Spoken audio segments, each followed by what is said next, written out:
everyone's still data dependent, and everyone's still basically concerned. We really don't know where we're going. I think the trend in global rates is still up. I think everyone's been surprised that we've been so resilient up until this point. I think we're in a pause period now, but I suspect we'll have a strong fourth quarter. The bar for a rate hike in September, I think, is pretty high. This is Bloomberg Surveillance with Tom Keene, Jonathan Ferro, and Lisa Abramowicz.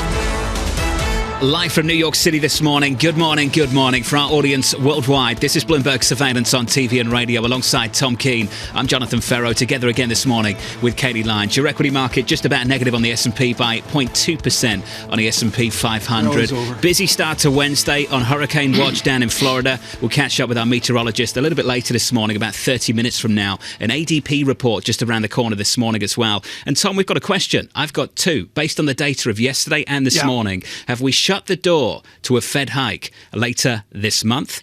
Have we opened the door to a Fed hike on September 14th, or rather an ECB hike over in Frankfurt, Germany, Tom? I said yesterday to myself, and I never do this, boom. That report yesterday to me was a sea change. I went and did some fancy math this morning on the JOLTS survey, and on the vector of an improving survey in terms of the stock market, the JOLTS survey, fewer job openings, is 3.3 standard deviations. We're almost out to the secret. +2 to -2 standard deviations. Yesterday was a sea change day. JOLTS down, job openings down, quits down. All of that coming together, consumer confidence soft. But just the Fed outlook.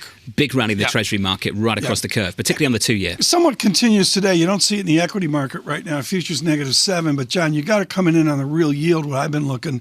You're down to 1.83 from a 1.92. You're in almost 10 basis points. Again, I'm going to say this. Yesterday was boom. It was a sea change moment. Katie, I said if we close the door to a Fed hike, if we open the door to an ECB hike based on the inflation data we've had so far this morning. Yeah, an acceleration in Spain and in Germany, the specific state of West Rhine-Westphalia, also seeing an acceleration in inflation. I took 4 years of German in high school, and we studied the map of Germany, Tom, including all of the states. But it all points to inflationary pressures underlying in Germany.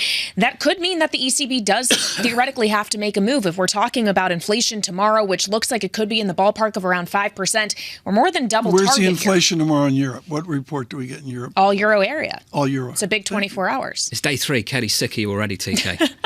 Day 3. Can I found that way about halfway through day 1. I got back-to-back orange bow ties on today for the Cavaliers. About? I noticed that this Cavaliers are playing Tennessee, ranked number 12th. Cavaliers are going to win late in the game when Gagner's going to pop that ball. Are they Tennessee colors or Cavalier? They're both. Colors? Confusion. Both. Okay. Confusion. The people from Knoxville are orange as well. So you're sitting on the fence? No, I'm all UVA here. They're the underdog. When you're that bad Would you say in go football. Who's? Go Who's. Where does that come from? That's what you said. Would you say go Who's? Do you know where Charlottesville is? It's like in the middle of nowhere. I was going to give a speech there, and Jeremy Grantham offered me his airplane to go give the speech at Darden because it's truly, am I right, Kaylee? It's truly in the middle of nowhere. Central Virginia. Yeah, like in the middle of nowhere. Nice little enclave. Yeah. Did you accept that flight?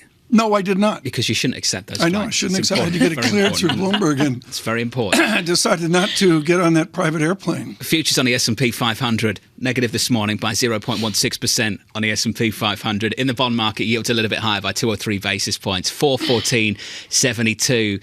In the FX market here, Kaylee, the euro just a little stronger, 108.86. Yeah, looking ahead to September for the ECB, but we have to look ahead at what is to come for the rest of the day as well. You mentioned it already, John. 8:15 a.m. Eastern time, we get ADP data for the month of August, looking at 195,000 as the estimate. But how much really should we be paying attention is the question, considering in July, ADP came in at 324,000, and actually non-farm payrolls came in at a lighter than expected, 87,000. So it's just to underscore, this is not a direct predictor of what the payrolls report will look like come Friday. Then at 8:30 a.m. Eastern time, more economic data coming down, GDP, personal consumption. We are expecting that second print of second quarter GDP will remain unchanged at 2.4%. But of course, that was stronger than anticipated. This is your chart going all the way back to 2006, Tom. Well, this is important. A statistician, Amy, came up with this chart. It's a killer chart because for those of you on radio, it shows consumption barely nudged off the 07-08 banking crisis. In the pandemic, it got slammed. Amy came up with it. It's a wonderful chart. And it just kind of speaks to the idea that, yes, we have seen consumption, but now that savings pile is dwindling, almost entirely gone. And in the confidence data, you see that people are really feeling the effects of inflation, maybe a little bit less confident about the labor market prospects as well. Then finally, 10 a.m. Eastern time, pending home sales. This is where we're looking for the impact of mortgage rates north of 7% to show up. We've talked at length about this, especially in the existing home market. No one wants to let go of a rate they have that is less than 7%, something in the ballpark of 3 perhaps. And given that this is tied more so to existing home sales, we are expecting to see a deterioration in that pending home sales figure, John. Did you see in the consumer confidence numbers, Katie, the amount of people planning a vacation? Yes. I thought it was pretty interesting. I missed that. We'll talk about it a little bit later, but I'll share it with you now. Nearly half of consumers in August were planning a trip in the next 6 months, the highest share all year. Now, Katie, is that because they've seen photos on Instagram and they're like, I'm going to plan a vacation? FOMO culture? Or do they actually have the means to plan a vacation? I think this is a good question because in theory, yes, you could put it on a credit card. We are seeing debt actually moving higher if it's not actually cash you have to spend. But maybe it is a little bit of FOMO culture. Also, are we still seeing the pent-up demand from the pandemic linger in that everybody's trying to get all the vacations out of their system they didn't take for several years? I think the jury's out on this, but I think it's a really important point. Ed Bastian at Delta Airlines nailed this 2.5 years ago. I remember doing an interview with him, and he just absolutely nailed Kirby as well at United. Yeah, and you know, I to Kaylee's important point, it's a mystery 24 months forward if it sustains. 1 in 5 of them are going abroad, a record share in data going back to the 70s. I think it's Instagram. They're seeing those pictures of Italy and I don't disagree. Islands. And also, there's this racket. I'm planning to go away, but whether you're actually going to go away, and we'll talk about it. I'm not planning to go away. Katrina Dudley joins us now, portfolio manager and research analyst over at Franklin Mutual Series. Katrina, wonderful to start this morning with you. Let's start with the question we asked at the top of the programme. Have we closed the door to a Fed hike and opened the door to a hike at the ECB? I think we've closed the door to a September Fed hike. I think that one's fairly well shut and in the rearview mirror. We're now talking about 56% odds of a rate hike in November. That's as good as a coin toss. Going over to the ECB, we've always said that they've been behind the US, have been watching what the US is doing. They're also being data dependent, just like the US Fed. And I think that you've got another rate hike coming out of the ECB, particularly given what you've seen on the inflation side coming out of parts of the euro area. Katrina, rule number 1 for me is the market is always out front and the bond market is out front of the equity guessing that's out there. Yesterday to me was exceptionally important. The JOLT survey, the sea change there, we've seen it in the market. Do you believe that the markets get out front of economic data? I think that the market anticipates the information that it has available to it, number one. And number two, the market has so many more tools available to it in order to process so much of this information. So I do think that the market is an efficient pricing mechanism. But let's take a look at some of the JOLTS data. We've always thought that the JOLTS number was going to be like the pressure release valve, and you were going to see that that number came down as a way of adjusting to the new, to any type of economic weakness. And I think you're seeing a slight decrease in that. And people also focusing on that quit rate percentage. But have a look at it. And if you pull up that long-term chart of the quit rate, it actually is still substantially above where it's been historically. So I don't think you're seeing a sea change in people's propensity to quit. And for us, that means that people are not only secure in their jobs, they're actually secure in their prospects of getting another one. Okay, so maybe we're going from a labor market that is shifting from extremely tight to just really tight, and then it becomes a question of what is sufficient, Katrina, in terms of the thinking of the Federal Reserve. If you're starting to see some loosening, if you're starting to see inflation pressures easing but still above 2%, when are we going to realistically know if it is enough? I think a lot of the inflation pressures are things that we need to be careful because a lot of them are lagging indicators. And I think that that's why the Fed is taking a pause here to wait for some of those lagging indicators to come through into the data. And I think by the end of this year, you're going to see inflation with a 2 print. I think from that perspective, it means that the Fed doesn't need to do much more because it's really fulfilling the mandate of keeping inflation at a manageable level while keeping the labor market fully employed. And as we walk around and we talk to corporates, they're not talking about significant layoffs. And that's the type of narrative that you would think you'd see. Corporate margins are extraordinarily high, and also there's a lot of policy support. It's not coming through direct transfers. It's coming through things like the CHIPS Act. It's coming through the IRA. And companies have got those mechanisms to help them, weather any type of economic downturn. Katrina, we saw the house price data yesterday up again for another month. Katrina, I'm just wondering, the housing market in this country now is so distorted from the record low interest rates of a couple of years ago and the 2-decade high interest rates that we face now. Is that something this Fed can and should ignore?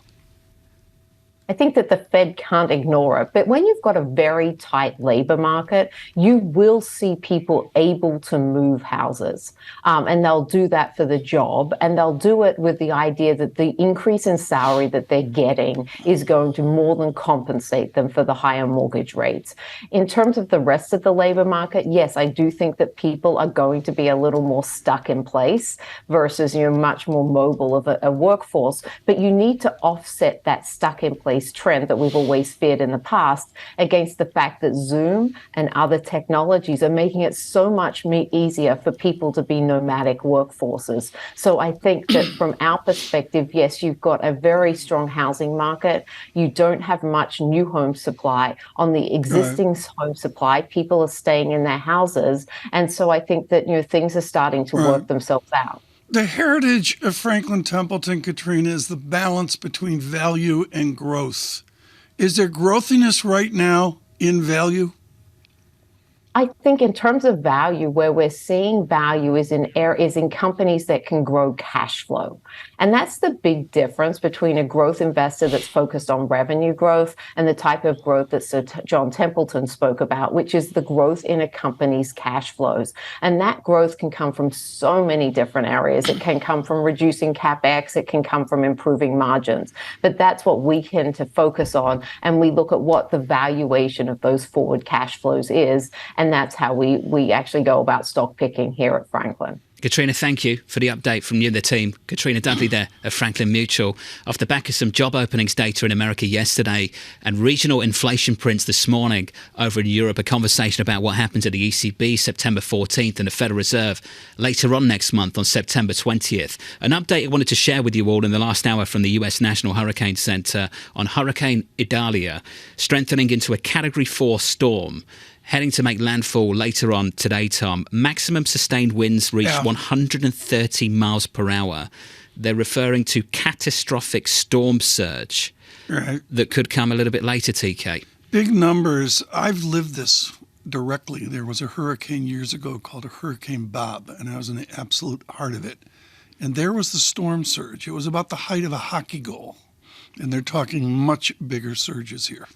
Well, and of course, we have to keep in mind that this is going to be the first major hurricane to make landfall in Florida since last September, Hurricane Ian, which caused billions and billions of dollars in damages. And the flood insurance gap was really highlighted in the state of Florida. A lot of these potential losses could be uninsured when we're thinking about the economic ramifications of storms like these. Yeah, and it's the same with the fires out west. I mean, there's a percentage insured, and I believe the state of Florida has picked up some of this, but there's some point where the system breaks. I don't know when the system breaks, but there's just a point where this doesn't continue. This is something that FSOC is looking at. The Financial Stability Oversight Council last month had an entire meeting about climate risk and insurance problems. Treasury Secretary Janet Yellen was talking about this. And John, moving at 18 miles an hour, I think, is a report I saw on other networks. And the bottom line here is it's variable. The hope here is it lands in a rural part of Florida, but I wouldn't count on that. It skirts Tampa is the latest theme. Well, Tom, as you know well, it's not just the winds, it's the water.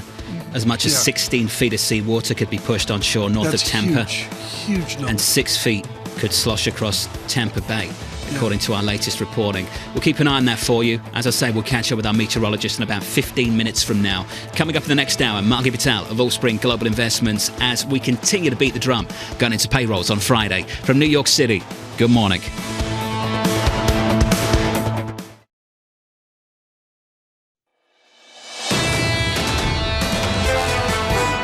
A stable relationship can be a ballast for our overall relationship.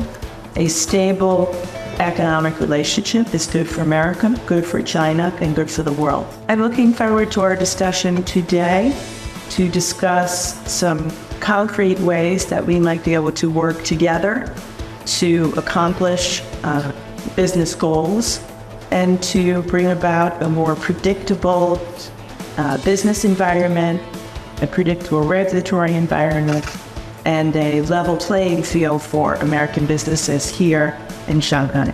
The US Commerce Secretary there, Gina Raimondo, speaking in Shanghai, saying she spent 3 very productive days in China, going on to say, Tom, there's business we can do and there's business to be done. The latest from the Commerce Secretary over in China. That tour, that visit continues through the next 24 hours through Thursday. Let's turn to the equity market just briefly. We're negative here on the S&P 500 after 3 days of gains on the S&P. Yesterday on the S&P 500, biggest one-day pop going back to June.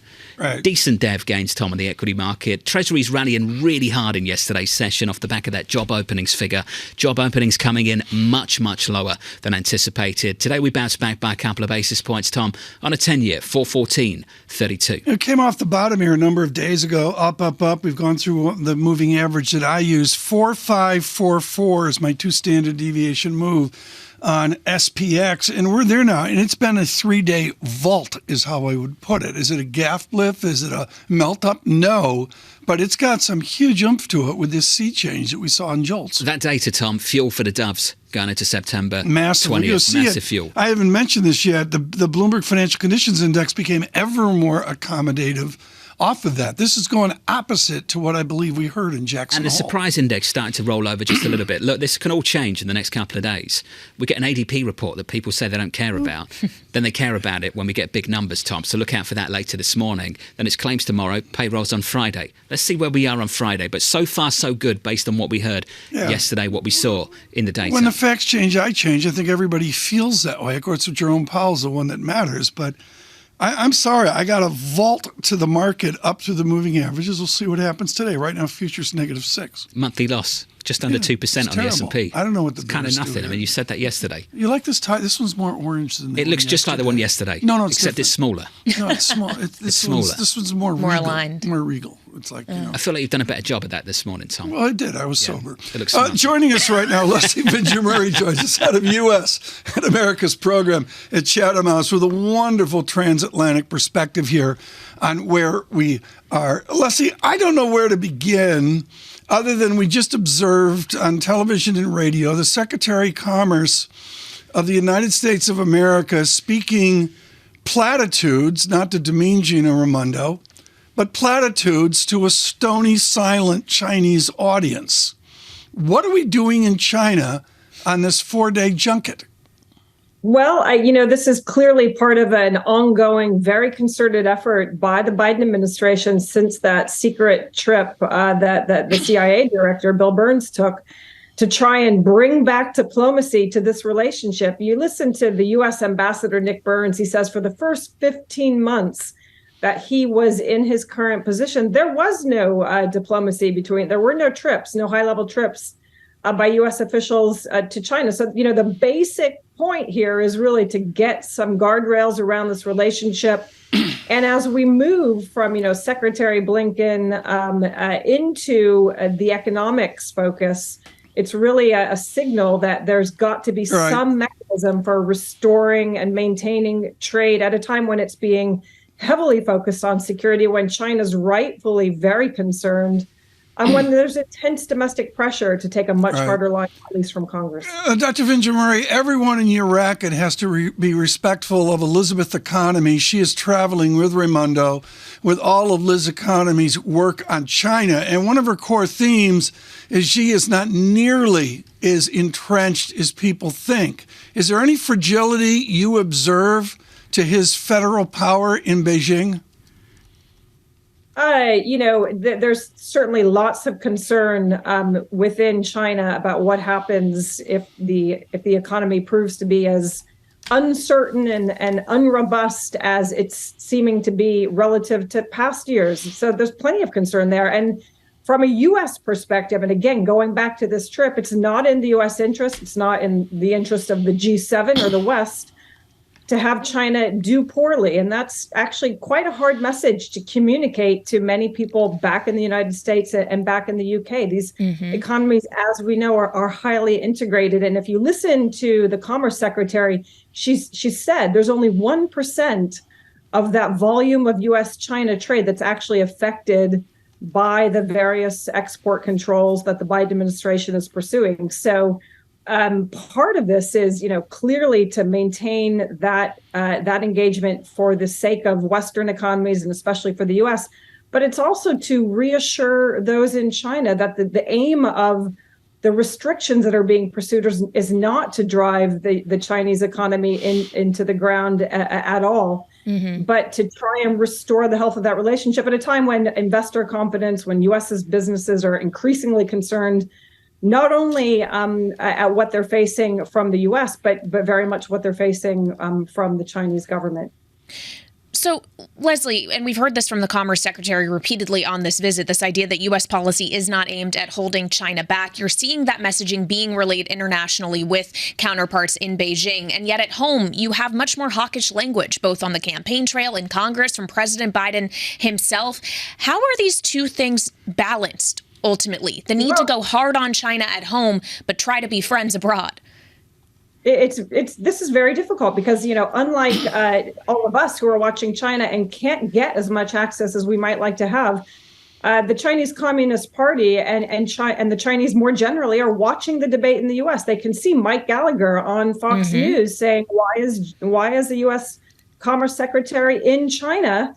She shouldn't be taking this trip. And there's, they've watched the GOP debate. They know that the uncertainty coming down the pipeline from the U.S. is strong. And so this challenge for diplomacy is a domestic one. It's one coming from China. And the broader context, the Biden administration itself is doubling down on its security partnerships in the region. The trilateral partnership with South Korea and Japan, the Quad. All of these things are signals that the Chinese take on board. They don't disaggregate, right? They don't draw this line in the sand between hard power, military security, and economics in the same way that the Biden administration has tried from the start to say that it can cooperate on climate, on healthcare, on science, something that's been thrown up in the air more recently, while competing and taking account of national security. Those are lines that are very difficult to draw and not ones that China sees and interprets in the same way, not least, again, when you've got the House Committee on China taking such a hard line and pushing back so aggressively on the Biden administration's attempts to restore diplomacy. Hey, Leslie, thank you. Leslie Vinger-Murray there of Chatham House on the relationship between China and the United States. This story here I find really, really interesting. The surprise launch of a sophisticated $900 plus Huawei technology smartphone, Tom, over in China, happening just weeks before we're going to get a launch potentially of the new iPhone, Tom, in the middle of September. How that battle plays out within China, how to get the attention of the Chinese consumer, how Apple competes in the months to come with this as a political backdrop. Fascinating. Yeah, I don't disagree with that assessment at all. And also folding into this would be Samsung. And I would say, the little bit I read about it with the great work of Mark Gurman here at Bloomberg is Samsung is back on their heels. So maybe Huawei comes in and really puts the pressure on the Koreans as well. I think we're going to take time here. One of the great advantages of working every day with John Ferro is I learned about strange European stuff I never knew. To bring it into American what an focus, endorsement. Thank you. To bring it into American focus, I want you to think about Aaron Judge or Ohtani of the Angels done at 28. John, you lived this with AC Milan, and this guy, Marco Van Basten, was absolutely extraordinary, wasn't he? Oh, legend. Why are we talking about Marco? Because today was Super Cup anniversary or something. Oh, when very AC cool. Milan won Okay. the Super So Cup. I've got 20 seconds to tell the history. The 20 seconds here is Okay. this is the greatest guy since time began. Mid-80s, Silvio Berlusconi buys the club, acquires 3 Dutch players, the Dutch trio, Frank Rijkaard, Ruud Gullit, this guy, Marco Van Basten. This guy, one of the best to ever do it. Retired early, Tom, because of injuries at 28. 3-time Ballon d'Or winner, Marco Van Basten.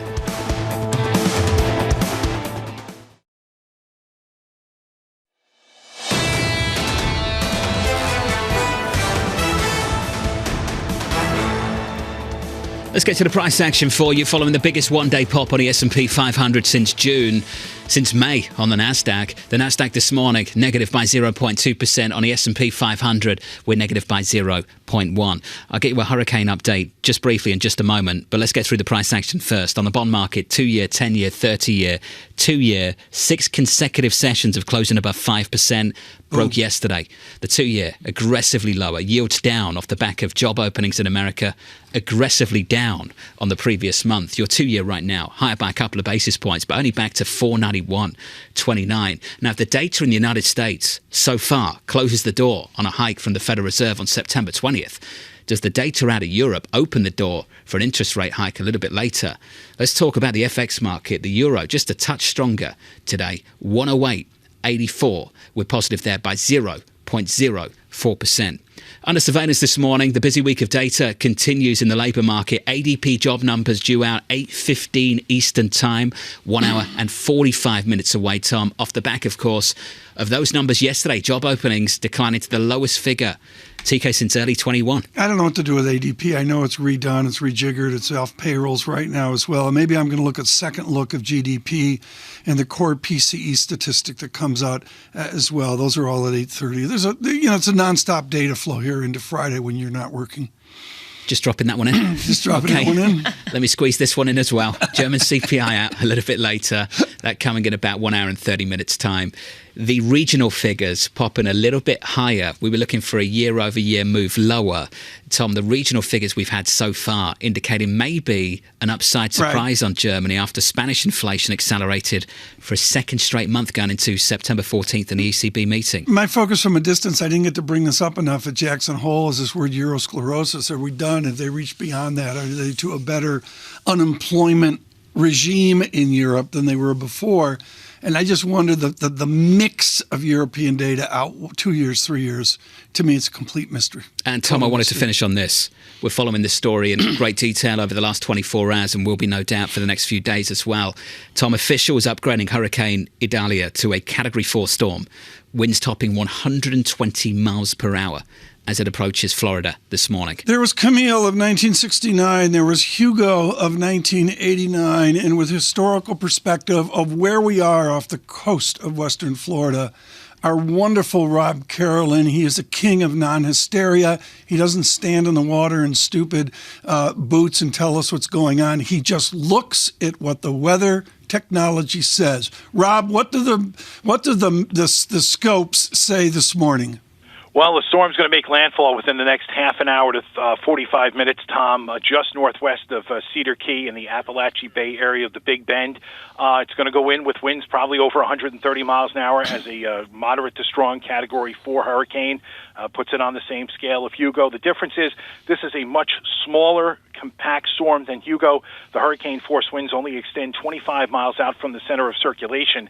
In fact, I'm looking at data right now. Apalachicola is seeing winds of about 35 miles an hour at times. Looking at the winds at Perry, Florida, about 35 miles an hour. So you're seeing tropical storm force winds on either side of the outside of the storm, but it's near the eye. That's where the strongest winds are. They extend about 50 miles out from the center of circulation. And where it's going to go inland in that Big Bend area, looks like it's going to go in. There's a big national wildlife preserve, so it's not a heavily populated area. It's going to have a storm surge of about 10 to 15 feet. Since it's a small hurricane, it will start to weaken fairly rapidly, and the threat will move from winds of over 130 miles an hour and a 10 to 15-foot storm surge to rainfall of 4 to 8 inches over northern Florida, southern Georgia.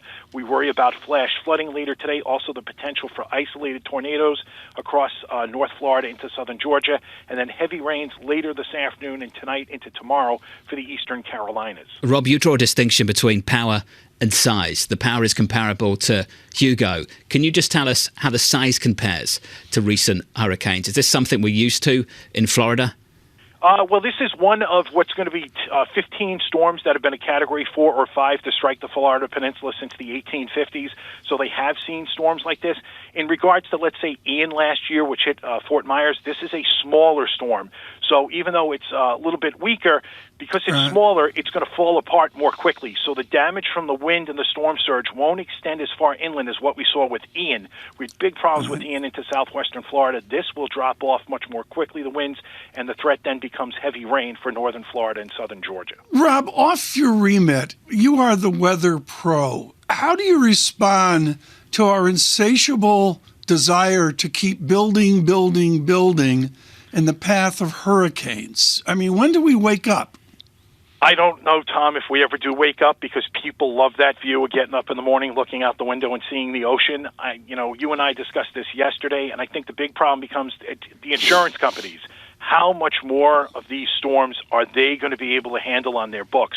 When they stop insuring these buildings, that's when they're going to stop getting built. And I think we're starting to reach that tipping point now. Rob, thank you for the update. No doubt we'll touch base with you a little bit later. Rob Carradine there of Bloomberg on Hurricane Idalia heading towards the coast of Florida this morning. Katie, this is precisely what you talked about in the last 30 minutes. Yeah, the idea that if you can get insurance, it's becoming prohibitively expensive because insurers have to pay out so much to cover the damages as we see increasingly catastrophic events, not just hurricanes, but other natural disasters as well, the fires we have seen this year, or there just is gaps in coverage entirely. People just cannot get insurance, and that's exactly what Rob was alluding to there. We'll continue to cover that with our great team led by Brian K. Sullivan out of Boston. Conrad de Quadros joins now, Senior Economic Advisor at Bain Capital. Conrad, I saw a boom moment yesterday. I saw a shift in labor. Are you willing to say that the vector of the JOLTS survey indicates finally non-farm payrolls coming down? Good morning, Tom. Yeah, I think that report was a very important one. And in fact, there were two reports in the labor market that gave us important readings. One was that drop in job openings, which suggests that the labor market is still tight, but we're starting to ease off the extremely tight levels that we've seen in the last several months. And also consumers' perceptions of the labor market with a drop in the perceived strength of the labor market in the Conference Board report. Both of those suggest some of the steam coming out of the labor market. I don't think that the jobs report on Friday is going to suggest that the labor market is softening materially, but I think we're slowly starting to see some of the excess demand for labor ease, and I think that the Fed's got to be quite encouraged by that. We have a PCE statistic buried in all the data today as we dash to Friday. What is disinflation doing right now? Well, on the PCE report that we're going to get today, obviously that's a little bit old news because it's just a revision for the second quarter. But then tomorrow we're going to get the numbers for July, which are a little bit more up to date. So what we're seeing, and interestingly, I think you talked earlier about European year-over-year inflation rates. And when it comes to the core PCE deflator tomorrow, the more up-to-date number, we might see that tick up a bit. And you'd mentioned that in some of the European numbers, we're seeing a tick up there. Headline inflation rates are probably going to tick up for a month or two because of what's going on with energy prices and gasoline. But if we look at some of the underlying measures that we've focused on, we are seeing some better momentum in terms of easing. We're clearly nowhere near where the Fed wants us to be on inflation, but momentum is easing. And the breadth of price gains, if we look at those components of PCE prices, the number of those components that are rising at very rapid rates has started to come down as well. So some encouraging signs there, but I think overall the inflation rate's obviously still too high. Progress there. The labor market's still too tight, but we are seeing progress on both fronts. It's just a question, Conrad, of how much progress is going to be sufficient for this Federal Reserve. How many months of data like what we saw yesterday do you think they need to see? Well, they've made it clear that 1 or 2 months is not enough. But what we have seen is enough information for them to give give it a chance for the past increases in policy rates to start to do their work. And so we've been of the view that the Fed is likely to hold rates steady. Of course, that's where the market is also. And the Fed is signaling that they might think they need to raise rates one more time. My feeling is that the Fed is probably done here, and that if directionally we continue to see inflation rates come down, we continue to see the excess demand of the labor market ease, the Fed is likely to let past increases in policy do their work. They're likely to let the lags have their impact. And I think we might be done here on Fed rate hikes. Okay, so if they're done and the lagged effects are going to start kicking in, once they've done so, do you think it's going to be revealed that the Fed already did too much, even if they call time now? I do not, because we were, if you take a step back, we started worrying about inflation back in 2020, and we pushed back very strongly on the 2021 transitory narrative. And we thought that the Fed was way too slow in terms of hiking rates. And one of the things I talked about, momentum and breadth, those are the things that we focused on. And in terms of policy, we're all looking at these economic data releases, and an important one that is sort of under the wire is the Laubach-Williams update that we're going to get tomorrow. It's difficult to determine how tight policy is, but that equilibrium rate that we're going to get from Laubach-Williams is one way the Fed's going to do it. The way that we've done it, because we're not a big fan of those models of equilibrium rates, is we look at real policy rates. And the real policy rate is now positive, but it's not significantly positive. We're looking at a real Fed funds rate somewhere around 2%, which is not particularly tight. I think it's enough to give us forward momentum towards what the Fed is trying to achieve, but it's not too tight. Now you look at Europe, and policy rates are still very negative. So that's the area where I think there's still more work to be done. Conrad, the heart of writing De Quadros economics is if rates go up, OMG, we'll all survive. Revisit that. If we go back to a writing De Quadros rate regime, as you've predicted for decades, we go on. Life goes on, right? I think so. And I think what gets missed in all of the discussion of the impact of higher rates on the economy is getting back to that natural rate of interest. If the natural rate of interest, or the rate of interest that provides some restraint on the economy, that puts downward pressure on inflation, if that has moved up also, then a lot of what the Fed has done here is just sort of kept up with the rising natural rate of interest. And I think you could make the case, and I think that eventually the Fed will start to make the case that the natural rate of interest has moved up. We have productivity growth that was 0.5% back in 2015. It's now close to 1.5%. So, I think that the evidence is that the natural rate of interest has moved up, and we're not, we're judging the current rate of the Fed funds rate against the prior perceptions of what a tight Fed funds rate was, and I don't think that that's correct. And so that's where I think people went wrong with those views that we're going to have a recession in the early part of this year. All of the recession fears that we had last year was just solely focused on this nominal interest rate without taking into account the fact that the natural rate of interest has probably moved up also. Conrad, well said. Conrad de Quadros there of Bring Capital. A conversation this Federal Reserve didn't really want to entertain last week in Jackson Hole. TK, they've made progress. If their objective is to slow down this labour market, they have made progress. If you go to job openings, the ratio of job openings to unemployed people, back in 2022 at its peak, that was 2 job openings for every unemployed person in this country. That's dropped down to about 1.5. That's what the Fed would call progress. And Jim Glassman of J.P. Morgan, who's expert at this, would say, look, what they've done to the unemployment rate of minorities, et cetera, has been just wonderful. But what is the cost down the road of all that stimulus that jump-started our constructive real GDP? What is the cost of a housing market that I think everyone can agree is a complete fiction right now? And absolutely. So there's point. I mean, we had a huge response yesterday to our discussion of the 1.9 million entry point Kaylee's looking at in Washington. And the bottom line is, okay, things are great. Conrad outlined it nice, but what's the price of all this fun we're having with 3% GDP? What's the political price? Yeah. Well, that as well. Tom, residential consumer balance sheets are really strong. Why are they strong? Because of the fiscal transfers we saw a couple of years ago. I strongly agree with that. Why are rates where they are for certain corporates? Because they termed out their debt. They locked in really low interest rates. They did that because of the Federal Reserve. Do you know who didn't? The Treasury. Yeah. So, Tom, when you say what's the price, I'm thinking, what is the political price? What do the politics of Washington look like with a generation locked out of the housing market potentially, Tom? Yes. On top of that, issues in the Treasury market still to come, maybe because of the deficit. Right. They're big conversations into next year. Chris Whalen's one volume on our financial history shows there's haves and have-nots. The haves are loving this. There's a lot of people that are not. Jeremy Stretch on the FX market coming up with 2 big central bank decisions a month or so away.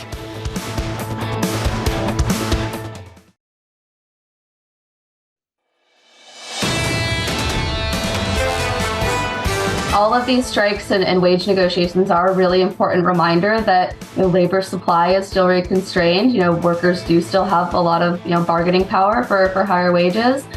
So even if we saw softer jobs numbers, it could be because of strike effects. It could just be because we are in a tight labor market. We're running out of people to hire. Labor supply is still an issue here. The reminder from Veronica Clark and the team at Citi that this is still a tight labour market. We have made progress, though, and off the back of that progress, a big move in the stock market yesterday, the biggest one-day pop on the S&P 500 since June. The market right now pulling back just a touch. We're down 0.1%, just about on the S&P. In the bond market, tremendous rally yesterday, particularly at the front end of the curve. Yields lower, Treasuries up this morning. Treasuries down, yields higher by 3 basis points, 4.1472 on a 10-year. Steve Englander of Standard Chartered just publishing moments ago on the jobs openings data, so-called JOLTS data from yesterday, giving the Fed what it wished for, TK. The drop in job openings gives the Fed evidence of a softening labour market. We get ADP a little bit later, claims tomorrow, payrolls on Friday. Let me review it quickly here. The mathiness, John, of this is you take the vector of the JOLTS survey, and from the peak of the standard deviation, we've gone from +2 to minus 1.3, so that's a combined 3.3 standard deviation move. Maybe in a month, maybe in 2 months, if this trend continues, you've got a huge seismic breakthrough in JOLTS that indicates that softening market. Englander goes 1 or 2 steps further, Tom. He says, we also think that JOLTS may be overweighting new hires and underweighting job losses. Goes on to say that job openings may be revised down further as we think new hires are overstated. This is a point that Steve's made repeatedly, TK, so he's in that camp. But curious going into payrolls on Friday. It'll be interesting to see. Sonia Ward and Jan Randau at Bloomberg did an article the other day on German inflation, the memory, the history that the Germans carry. And the photograph was stunning from 1922, where boys are playing with a kite, and they've made the kite out of depreciated, devalued Deutsche Marks. Jeremy Stretch has never made a kite out of the British pound, but he joins us now, head of G10 FX strategy at CIBC. Good morning, Tom. Jeremy, the culture is there of a worry of inflation. In Europe, is it tangible? Do you take it back to World War II and frankly beyond? Or have we gone past that to a more rational discussion? Well, I think you have to remember that the history of Germany is very much characterized by the hyperinflation of the 1920s, and that did characterize monetary policy for a considerable period through the Bundesbank era and ultimately carrying the Bundesbank into the ECB. So there is that recognition and realization that inflationary pressures are an obvious and ongoing long-term historical threat and negative narrative. So that's been one of the reasons why the Germanic members of the ECB are always very much focused on that sort of inflationary vector and really pushing back against that in a very aggressive bias. So I think that really leaves the ECB obviously in an increasingly large policy conundrum, as Madame Lagarde has to deal with that Germanic core who are very keen to maintain monetary policy tightening, whilst, of course, the Doves and Centeno has been amplifying some of the concerns this morning, whilst the Doves are detailing some of the weakness that we're seeing in terms of the real economy data, the downside risks that are starting to materialize in the ECB's most recent forecast profile. And so that leaves the ECB in an increasingly difficult challenge. And I think that really ups the ante and the onus on tomorrow's CPI report. But off of Lagarde's speech at Jackson Hole, and frankly her speech in New York in April, where she talked about getting the capital markets organized in Europe, does the ECB have the tools to actually commit monetary policy? Well, of course, this is one of the longer-term considerations and pitfalls, in a sense, of the monetary union process, because, of course, we have seen a situation which is not necessarily compatible with the sort of the broader remit of having a coordinated monetary policy. We don't have that unified fiscal backdrop, and we don't have that unified or singular bond market. So the tools at the disposal of the ECB are somewhat dispersed. We do and have seen the ECB being very creative in its policy toolkits over the course of the last decade or so, when it has been forced or brought forward in order to bring forward some fairly aggressive measures. But the ECB is finding it, or will find it, increasingly difficult, a difficult challenge as it aims to moderate and pare back its balance sheet and deal with the differential economic and particularly inflationary dynamics across the zone. Jeremy, the same people who were talking up 115, 120 on the euro a couple of months ago, a couple of months later are talking down to 105 on euro dollar now. Where are you on the single currency, on that currency pair? Well, I think in the short term, we are still going to have further headwinds. So I wouldn't be surprised if we do have a retreat back to nearer the 105 threshold. I wouldn't necessarily expect that level to give way, but I think it's quite conceivable that we could head back towards the sort of 106 earlier year lows. I think the terminal rate in the Eurozone is more likely to be 3.75 than 4 at this particular juncture. But of course, that could well change if core CPI proves to be remarkably resilient tomorrow, although I think core inflationary pressures are going to moderate and base effects are quite significant in the August and September prints. But I think once we see that sort of trough reached, and I think that also is requisite in terms of the dollar getting some resilience from the policy backdrop and in terms of the macro momentum, then I think if we do see that sort of 105, 106 threshold tested, I think we can look at that as a base. And the weakness that we're seeing in the Eurozone economy doesn't warrant further cheapening up in the euro. And I don't think we're going to be back into the narrative of talking about parity as we go through in the latter stages of the year. Jeremy, can I just pick up on that dollar resilience point, especially in light of the data we've gotten in the last 24 hours that would suggest that we are starting to see some of the deterioration in consumer sentiment in labor markets that in theory the Fed would like to see, and the thinking now being that maybe they won't have to go again and maybe they start cutting earlier. How does that feed into a stronger dollar story? Well, you're absolutely right. We have seen a degree of loosening in the data, and I was listening to John earlier talking about the job openings to unemployment ratio, that's come down from that 2 level down to around 1.5. But that, of course, is still above the pre-pandemic level of around 1.2. So there is still further work to do. We're in a easing labour market environment, but we're not one which is necessarily loose. And I think we still have to remember that wage growth is still remaining relatively sizable. So I think it's too early to suggest that the Fed have desisted from policy tightening, and we still have one final Fed hike in our forecast profile. But we wouldn't necessarily also anticipate that the Fed will be very keen to look towards easing policy very aggressively early in 2024. And I think the legacy of the Volcker era and the early adjustment of policy, which proved to be a policy failure, I think is something which the Fed would be very keen not to repeat. The narrative can change again quickly on Friday. Jeremy Stretch, thank you, sir, of CIVC. On Friday, a payrolls report, 170,000 is the median estimate in our survey. An ADP report a little bit later, considered to be the appetizer for the main course later on this week. 195,000 is the estimate so far, Tom. The previous figure, 324. If you want jobless claims tomorrow, 230 currently, 235 the estimate. And we want to see further signs of progress like we did yesterday. We've got a great screen in the terminal. Really, it's one of the reasons people buy the Bloomberg terminal is the ECO screen. And what I notice is the shock that we had 30 days ago, those big high numbers, and people are once again modeling in a slowdown. Why is this different than 30 days ago? 170 feels a little bit more normal. Then, Tom, let's not forget, September 13th, got a CPI report right before that Federal Reserve meeting a week later. But so there's still some stuff here we need to get through before we call it quits on the next move from the Federal Reserve. Well, I think there's a lot to get through this week before we call it quits. You won't be in on Friday, but what I would point out is I'm sorry, we're right back where we were 30 days ago. We got this cautious view. The numbers are coming in, boom, and they come in better. I mean, that's been the American way for 18 months. I think the point, though, that Jeremy made just now was really interesting. The idea that there is a difference between easing and actually loose, a difference between progress and arriving where you want to be. And that's going to be the story going forward. Does it develop a pattern? Is there consistent signs of things moving in a trajectory that is going to give the Federal Reserve confidence that their work is done? We're on a journey.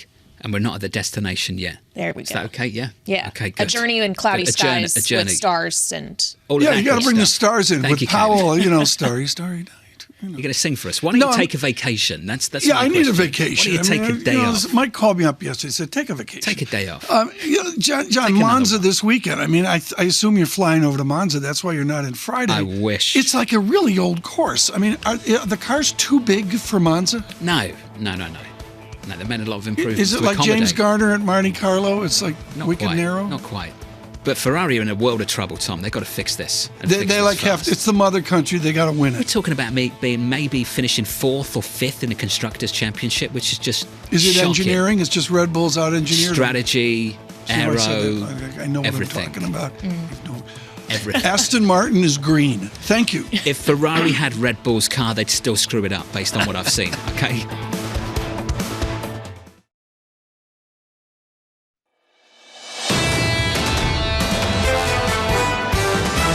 Everyone's still data dependent, and everyone's still basically concerned. We really don't know where we're going. I think the trend in global rates is still up. I think everyone's been surprised that we've been so resilient up until this point. I think we're in a pause period now, but I suspect we'll have a strong fourth quarter. The bar for a rate hike in September, I think, is pretty high. This is Bloomberg Surveillance with Tom Keene, Jonathan Ferro, and Lisa Abramowicz. It is Jobs Week in America, not Jobs Day. Live from New York City this morning. Good morning for our audience worldwide. This is Bloomberg Surveillance on TV and radio alongside Tom Keene. I'm Jonathan Ferro, together with Katie Lyons. Your equity market just about negative on the S&P 500, down after a big one-day pop on the S&P and the Nasdaq in yesterday's session. Tom, off the back of job openings data, ADP a little bit later, claims tomorrow, payrolls on Friday. Well, we're going to see what the payrolls are. And again, I'm going to say it's a wage report. It's going to be interesting to see for the Fed and for what it means for equity markets, what the wage dynamic is, much more than the actual non-farm payrolls number. And that's where the JOLT survey came in yesterday, where it jolted the market. Can we state the VIX under 15? I think that's a bull market, 14.57. It was a big move, the biggest move since June on the S&P, since May jolt on the Nasdaq. That jolt, some fuel for the Fed doves on September 20th. That data this morning, Katie Lyons, some fuel for the ECB hawks on September 14th. Yeah, in Spain, in certain German states, we're of course looking out for German economic inflation data. West Rhine-Westphalia, yes. Nailed that. Higher inflation than expected speaks to the still persistent underlying inflationary pressure in the Eurozone that the ECB is going to have to be paying attention to. And of course, we get the full euro area print tomorrow. That is going to inform what they do in September, since, of course, Christine Lagarde has not pre-committed either way. Do the algebra, Kaylee. I know you nailed it at UVA in advanced algebra. And the answer here is we have a positive real rate. Europe has a negative real rate. Nothing else needs to be said. President Lagarde, work to do. Did you get any indication whatsoever from the 10-minute conversation you had with the ECB chief of which way she's leaning, Tom? We talked about Paris off camera, the boom in tourism in Paris, what it means. We talked about, the beautiful summer. She's taken like 12 weeks off, the usual holiday thing. Is this a long way of saying no? Yeah, we didn't talk about it. No, the way this sets up, and a lot of people said, why aren't you asking her about September 14th? First of all, through the whole interview, I said September 16th with my charm. But the bottom line is you have an agreement before, particularly, John, at academic conferences. Different rules are under play. It was a different interview than your rude and mean interview you would have had. Are you describing my interviews as rude and mean? Is that what you're describing? When I first met John, he's over at Frankfurt being rude and mean. I'm like, who is this guy? These are tough questions to Trichet. ATK, I think a lot of people might agree with that characterization of my interviews. I want to stay on top of this story. It's a serious one, and we'll get feedback from the team throughout today on it. Hurricane Idalia strengthening to a Category 4 storm. The latest update from the US National Hurricane Center a little bit early this morning, in the last few hours, Tom. Winds reaching 130 miles per hour. Big stuff. Yeah, Rob Carolyn categorized this back to 1989 and Hugo with an asterisk, in that it's a smaller storm, not like the shock we saw in New Orleans years ago. Smaller storm with tropical winds outside on the edge of the hurricane, but near the eye. This can be vicious. And the damage from the water, Katie. We often talk about this. It's not just about the winds, it's about the water damage that comes with it. 16 feet of seawater could be pushed on shore north of Tampa. Yeah, the storm surge could be potentially catastrophic as well. And of course, when you're talking about a storm that is bringing heavy rain and water that could move across the state, it's talking about flood risks as well, not just the idea of hurricane force wind damage. And it speaks to the insurance gap issue and just the consequence of living in these areas that are increasingly being pounded by natural disasters. Got a phone call this morning. Riley from St. Louis down there. She's very, there's like a thing on the edge of the water on radio over in the distance once across the bridge in the big waves. There's a wall. Riley's there with her waders on doing the whole, CNN hurricane thing. Leaning into the wind. And she said it's just another hurricane for Florida. I mean, Riley's, she's been through like 40, Do you know how much 70s. I despise that? What? The weather porn. Going in there and sort of leaning into the wind. This is really dangerous harsh stuff. This is really dangerous stuff. It makes light of it. I strongly support your thoughts. It is not entertainment. I've never done it. I've been asked to do it, but I've never done it either. I have very little interest in doing it. Yeah. It is highly, highly dangerous stuff. Riley's, she's making a penny here. She's going to end up at Burn's Steakhouse afterwards, chowing down a steak. I'm not sure where you're going with this. Okay. Here's the price action on the S&P. We're negative here by 0.1% on the S&P 500. A little bit softer, lower after a big day of gains in yesterday's session. Yields here, Katie, a little bit higher by 3 basis points on a 10-year after a big move lower in yesterday's session. Yeah, fueled by the economic data. So will we see another move off the economic data? We have yet to get this morning. 8:15 a.m. Eastern time is when we get the ADP print for August. Remember, in July, the number was 324,000, much stronger than expected, then quickly followed by a softer than expected non-farm payrolls report. So how seriously do we take the numbers today? 195,000 is the print we're looking for. Then at 8:30 a.m. Eastern time,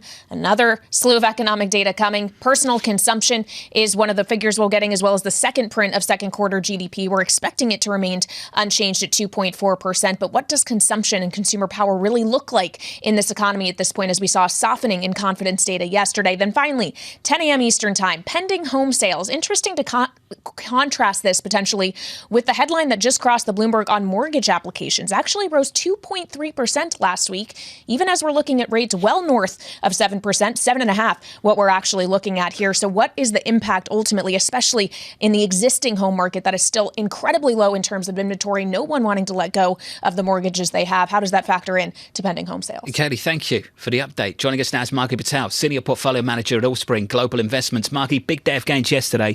Are you still constructive on this equity market in America?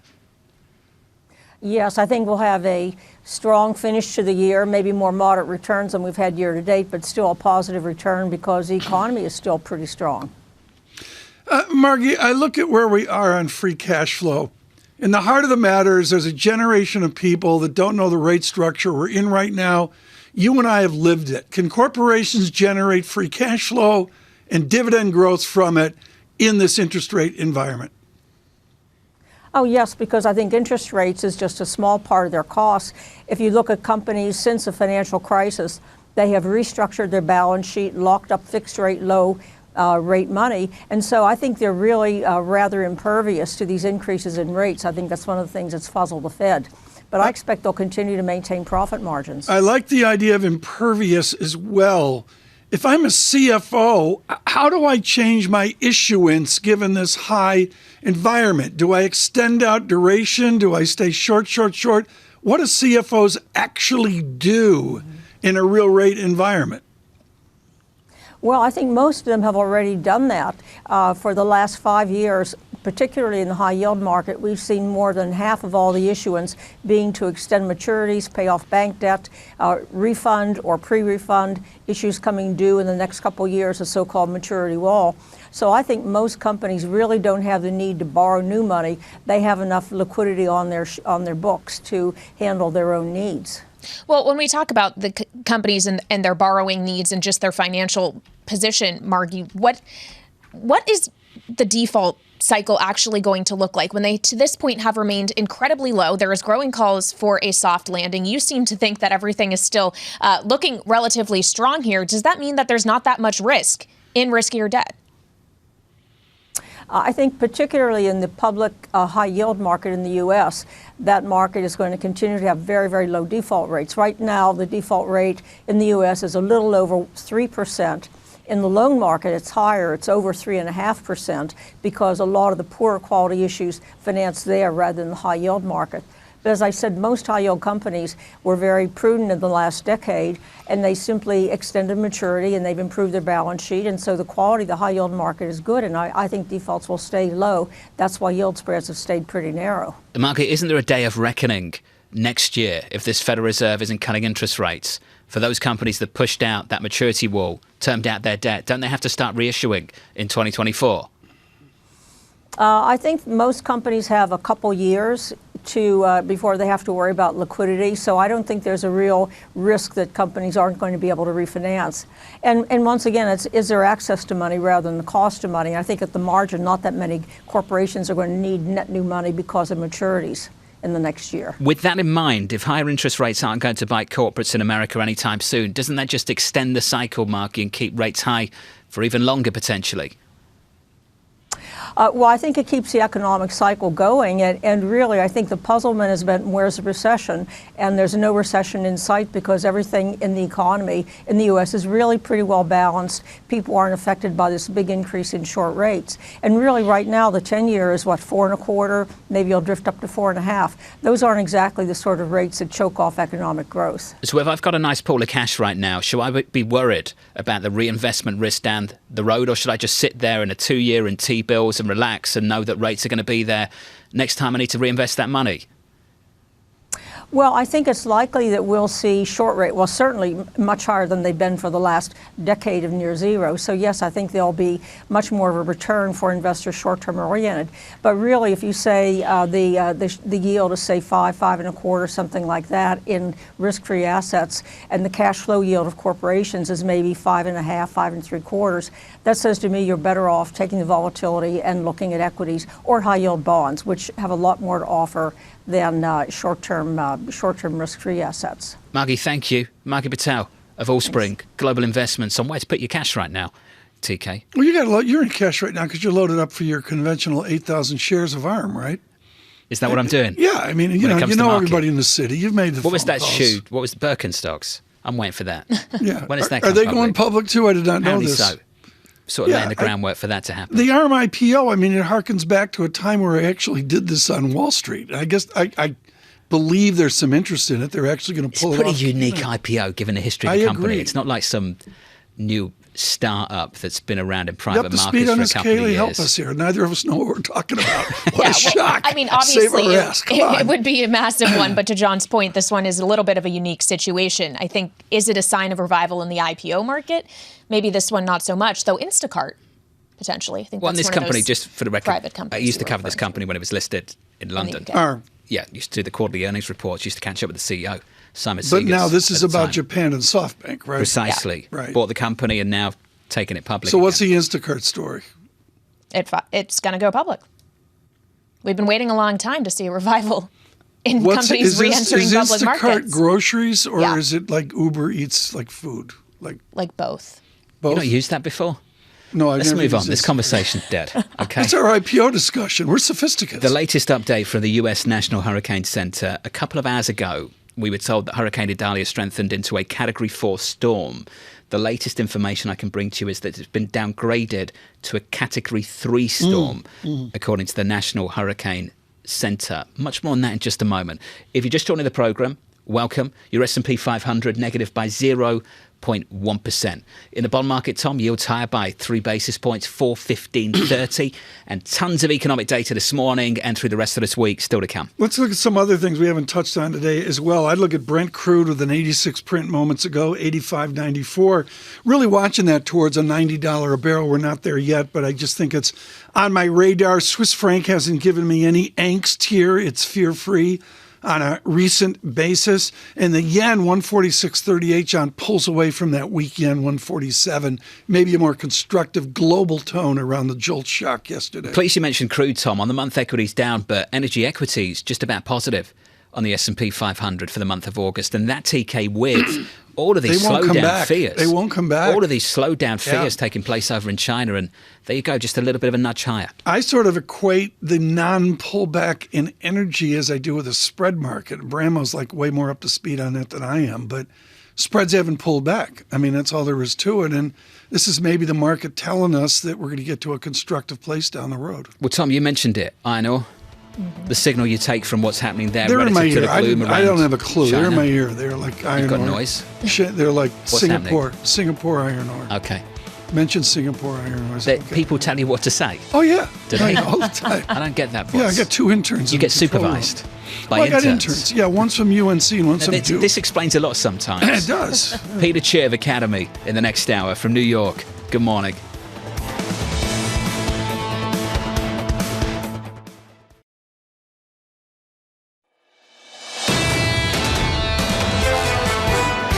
I hear about, unfairness, arbitrary decisions, a lack of due process, raids on their businesses that go unexplained, tens of millions of dollars in fines for reasons that aren't clear.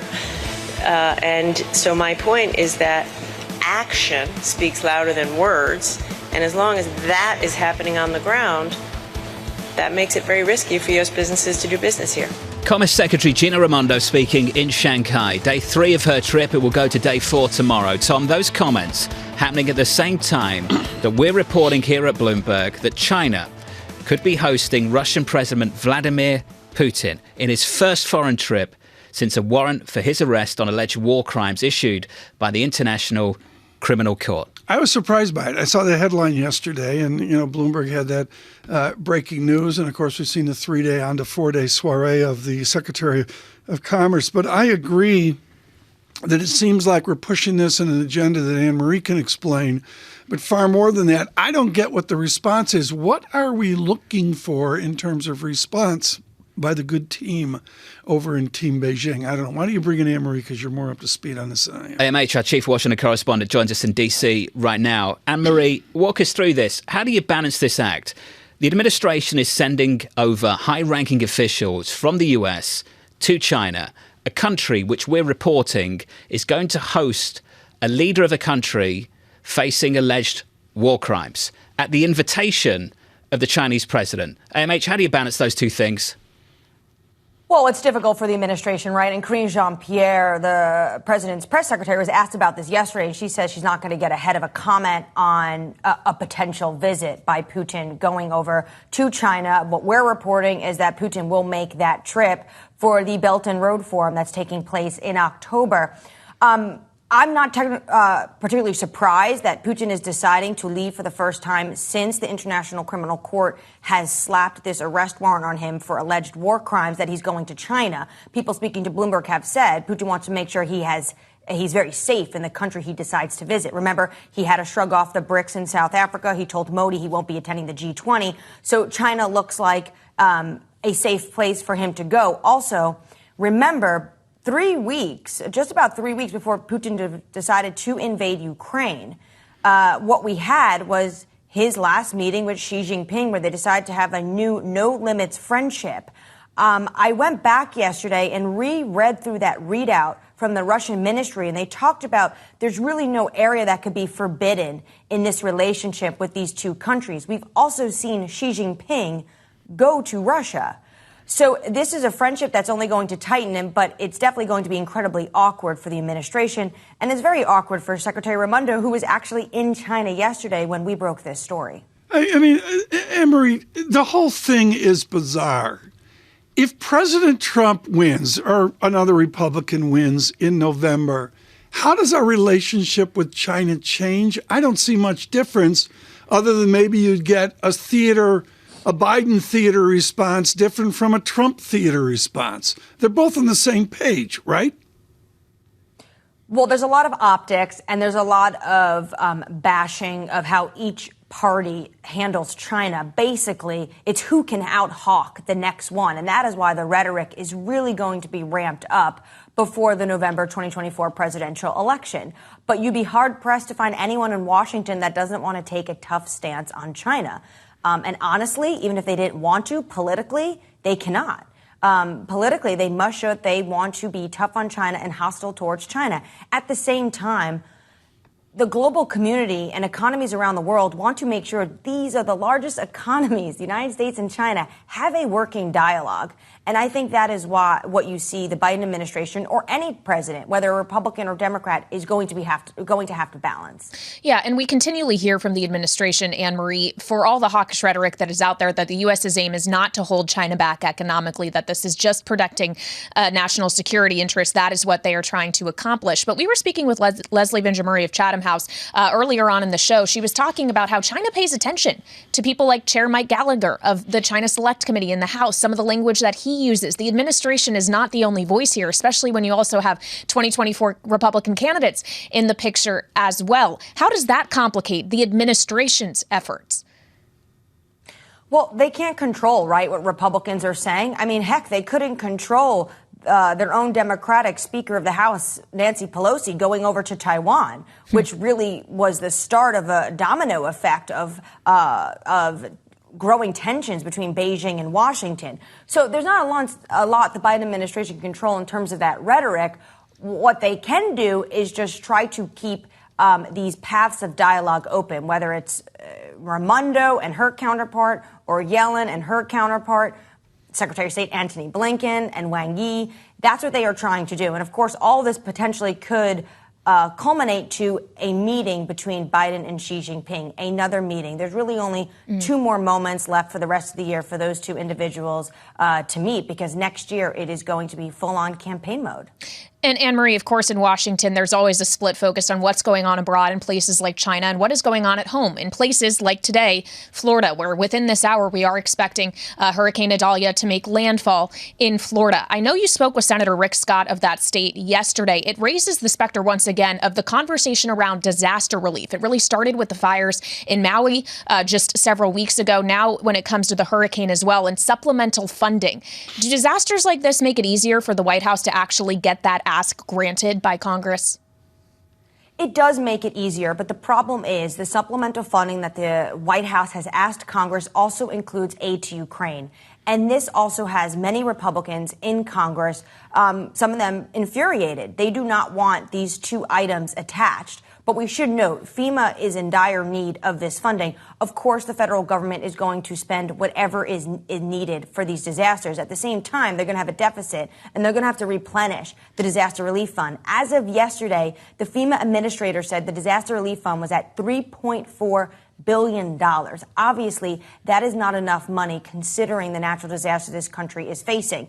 So Republicans are going to have to, or the fight that's really going to happen when the House and the Senate comes back in early September is going to be whether or not they are going to okay a supplemental that has a number of other items attached, but does also include money for disaster relief. MH, thank you. Anne-Marie, down in Washington. The latest on that hurricane, reporting coming from the National Hurricane Center, the most recent update from about 23 minutes ago, weakening slightly to a Category 3 storm as it makes landfall in Florida. A little bit later this morning, Tom, we had a quote from the Hurricane Center earlier on this morning in an update about an hour ago. Said this: while Idalia should weaken after landfall, it is likely to still be a hurricane while moving across southern Georgia and near the coast of Georgia or southern South Carolina later on today. So, Tom, makes landfall a little bit later this morning and then starts to make its way up the coast. For our international audience, the focus on this in America goes back, I'd say in the modern age, to Katrina in New Orleans, John. And there was a real feeling that it was not handled correctly by a broad set of politicians. There's a whole political history on this we don't need to get into. But the answer is, John, I don't know what it's like in Europe. Like if there's a typhoon, I mean, you're out there in Cornwall and you're in the surf with Poldark looking at the typhoons off the northwest edge. But the answer is, the politics of this goes back to Katrina, where we need to really be on top of the story. Yeah, well, and that was the conversation we were all having in Washington in regard to Maui and how long it took the president to actually address this, to make an actual trip there, the optics of it, certainly. But this also, while it obviously is human, it is about the humanitarian impact, the impact it has on individuals' lives. There are economic consequences to storms like these as well. Just last year, when Hurricane Ian hit Florida, it caused $112 billion in damages. The thinking goes, because of where this storm is going to make landfall north of Tampa, that it may not be as catastrophic, but still, that doesn't mean it's not without consequence. So you have a beach house and it's half insured or a quarter. I don't know what the ratios are now. And then, John, I think you mentioned it earlier, or there's no insurance and people keep building, even if there's no insurance. This is what Rob Carradine, our meteorologist, talked about. Same out west of the fires. So long as these things can be insured, Tom, they'll keep building them. Yeah. I mean, it's been a boom, and we go through it. I don't know. I've read that we're going to have more hurricanes this year. I mean, it's only August. I mean, the season, I believe, goes through February. So it is early. The latest update then from the National Hurricane Center: the storm, the hurricane, weakening to a Category 3 hurricane as it approaches Florida. That's from Category 4 a little bit earlier. Coming up next, Ian Lingen of BMO Capital Markets on a Treasury market rally yesterday, inspired, fueled, driven by job openings pulling back aggressively more than expected. From New York City, good morning.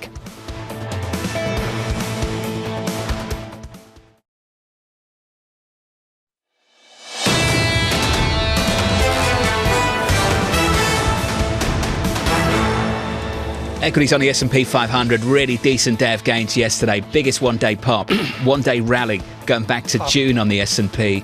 On the Nasdaq, going all the way back to May. Right now, we're negative 0.1% on the Nasdaq 100. On the S&P, we're down by 0.06. Just pulling back a touch, encouraged by the data we got yesterday, just showing further signs of progress for the Federal Reserve in the labour market ahead of payrolls on Friday. And, of course, that Fed meeting on September 20th. That meant equities up, treasuries were down. Tom, or rather, they were up too. Yields were down, to be precise. Yields are up this morning by 3 basis points, 4.15 on a 10-year, but a big Treasury market rally yesterday, particularly at the front end on a 2-year. After closing above 5% on a 2-year yield for 6 consecutive sessions, we pulled back, TK, aggressively in yesterday's trading session. Let's frame that as price up, yield down, and the real yield framing out up to 2% at 1.92%. The 10-year real yield now 1.86%. Was it a jump condition? I'm not going to go that far, but certainly it was more than a nudge. Stocks up, yields down. The story this morning, yields higher, stocks down. In the FX market, the euro looks a little something like this. The euro just a bit stronger after data out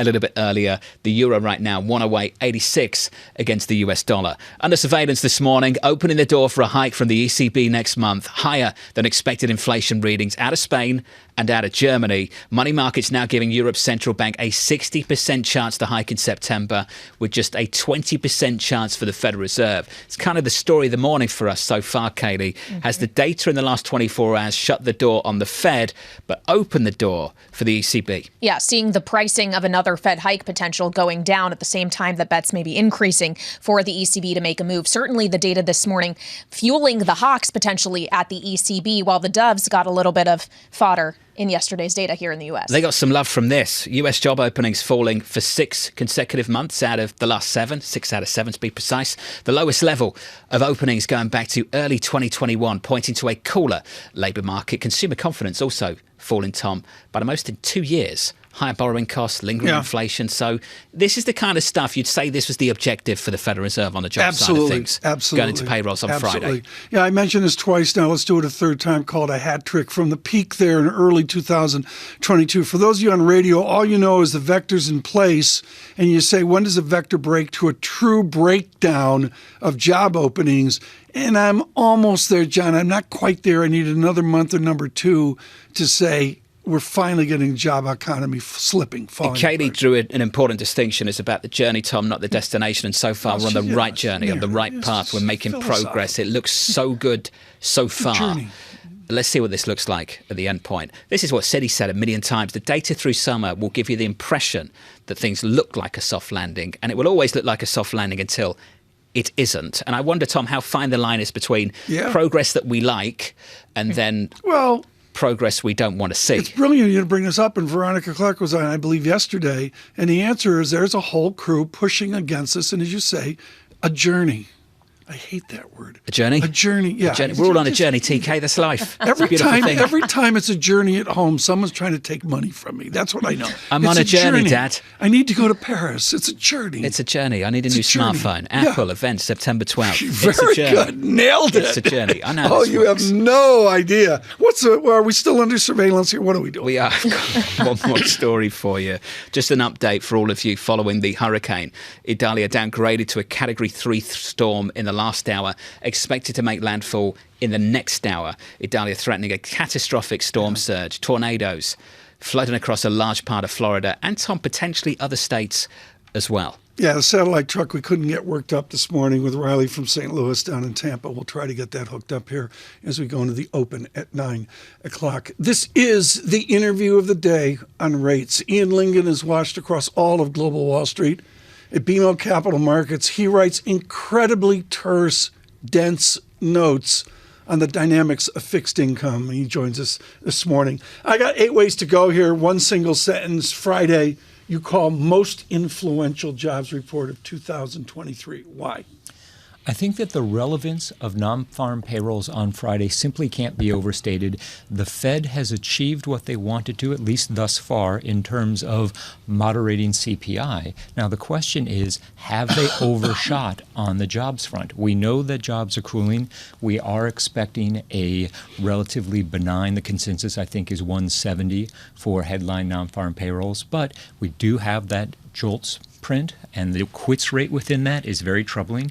It's now down to 2.3%, which was the average between 2018 and 2019. So we're back to kind of the pre-pandemic norms. So what happens for the macro outlook if we get a disappointing jobs print? What concerns you most, the number or the speed, the rate of change?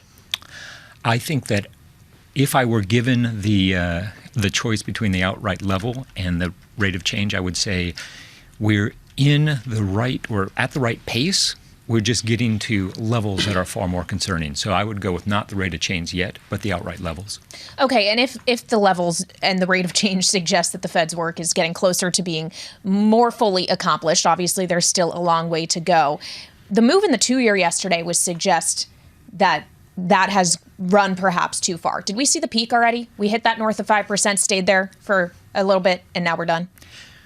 So a lot of that comes down to whether or not the Fed is able to avoid cutting rates throughout the first half of 2024, even potentially avoid cutting rates until the beginning of 2025. Now, I don't expect that will happen, but there's a contingent in the market that thinks that higher policy rates are going to be in place for the foreseeable future. And if that's the case, we're going to see 2-year yields back up above 5% again, which we continue to view as a pretty attractive buying opportunity. But when we're thinking about how the Fed is going to be thinking about deciding whether or not to cut rates next year, is the bar for that even higher than the bar for them to hike again, given how this Fed has been conditioned by the mistakes it made earlier on? Mm-hmm. That's actually a great observation. What I would say is the Fed has already signaled that they plan to cut rates by 100 basis points next year, but they're going to allow the QT to run off in the background or to continue shrinking the balance sheet.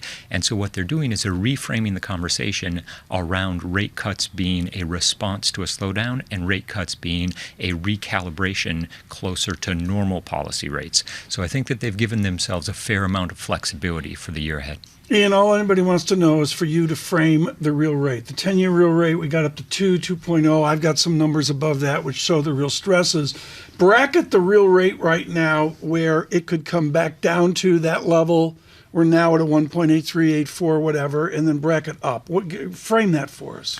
If I were to put a range on 10-year real yields, I would put it at 165 to 215. And that's well within what the Fed wants to see. Okay, but if at 215, I don't mean to interrupt, but this is so important. If we pop to a 215, what does that do to the greater American financial system? I think that's when we start to see strains in equities, in risk assets, and it becomes a much bigger burden for the overall business community. Let's put it all together. There's clearly a dividing line between the kind of data this Fed appreciates, wants to see, it's objective, and what you think is undesirable. Mm-hmm. And what I sense from you is that we're creeping towards the latter and moving away from the former. And if that's the case, isn't the 10-year Treasury in your mind a screaming buy right now? The 10-year Treasury in my mind is a screaming buy. I think that from here, the path forward for nominal 10-year yields is going to be lower for two reasons. Oh, slow down. I got to take notes here. It's a screaming buy. for two reasons. One, the Fed's credibility is being reestablished as an inflation fighter, and that will put downward pressure on break-evens. And one of the reasons that real yields are where they are is because break-evens haven't repriced higher. Think about Jackson Hole. They're holding the 2% inflation target. They're doing everything that they can to convince the market that they're here for the long haul in the battle with inflation. So if we believe, which we do, that there is still a 6 to 9 month lag of monetary policy actions hitting the real economy, the second half of this year is going to be pivotal for the effectiveness of what Powell has been attempting to do. So is he saying load the boat on the 97-year Austrian? Not is that quite. What I heard? Not quite. Not quite. Is that how I translate that? I got to make some money here. Ian, I think we've got to put some numbers on it. Difficult to do, I know, but I just want a better understanding of the direction here and what you're looking for. Right now, north of 4%. We got through 4.30 in the last week or so. What are you thinking about? 3? Could I go to a 2 handle? What kind of numbers are you thinking about? I think that we do get 10-year yields back to 3%. I don't think it happens this year. I think that will be a first half of 2024 event, but we can easily close in a range of 350 to 375 by the end of this year. And that's not just monetary policy dependent either. It's fiscal as well. Mm-hmm. Treasury's still issuing a ton of debt. We have a deficit spending that we need to fund. How does that factor into this equation? I think that what primarily sets the outright level of Treasury yields are the global macros of inflation and growth. The incremental supply considerations will lead to concessions in and around the events themselves. And frankly, the market knows that there's a bunch of Treasury issuance coming. We have that largely priced in. The Treasury Department has been very clear in their signaling. And still, we have 10-year yields at 4.15, not 5.15. I look at this, and I just look at what will break. Torsten Slok is out this morning with a spectacular look at Ian Lingen's market has changed, and there's the debt servicing costs up, but we're also making more on our coupon, up. Mr. Slok takes it back to 1959 that this market is out of whack. Do you sense that as well, that your world's that out of whack? I do think that there is a significant mismatch between the primary buyers of treasuries and the incremental players. The people who are fundamentally adding treasuries, whether it's a major central bank or an institutional investor, they're really generally starting to look at these levels as attractive buying opportunities, especially once we have some degree of clarity from the monetary policy side. The incremental investor, people playing for a quick 2 or 3 week trade, I think, are a lot more aggressive on the bearish side. So there does seem to be a fair amount of mismatch. Ian, it's good to see you. And I apologise, we'll run with that headline all day because I put words in your mouth, but there we go. It's financial media for you. Ian Lingen there of BMO Capital Markets. The Treasury, the 10-year Treasury, TK, a screaming buy. A screaming buy. A screaming buy, and that means, this is at HSBC. I mean, what the Steve Major. Steve Major, he's got West Ham in first place for starters, but Steve Major would suggest that's where we're going, and the only question is the x-axis off what Mr. Lingen said versus what Steve Major says. We're going to see a lower rate regime. They're taking it out to maybe 3%. Yeah, the 350 to 375 by year end. Yeah, well, we don't have the time here to do it. We'll do it later, but I'm sorry. Torsten Slok is back to the irregularities now are like 1959. I'm reading the same note. Yeah. Yeah, I'll get to it in a moment. If you're just tuning in, welcome to the program. Equity markets right now just about negative by 0.1%. Let's get to that note, Tom, from Apollo and Torsten Slok. I'll read it verbatim so I don't get anything wrong. He says, when interest rates increase, the household sector has to pay more for debt. But when interest rates go up, households also receive higher cash flow on fixed income assets. Dividing households' interest payments with households' interest income shows that debt servicing costs as a share of interest income are at the highest level since 1959. In other words, both debt servicing costs and interest payments have increased as the Fed has raised interest rates, but debt servicing costs, Tom, have just increased more. Huge dynamic here. And, we talk about standard deviation basis. I can't explain how unusual where we are right now is on this. And it's just a basic idea within the dynamics of what we owe versus what we earn.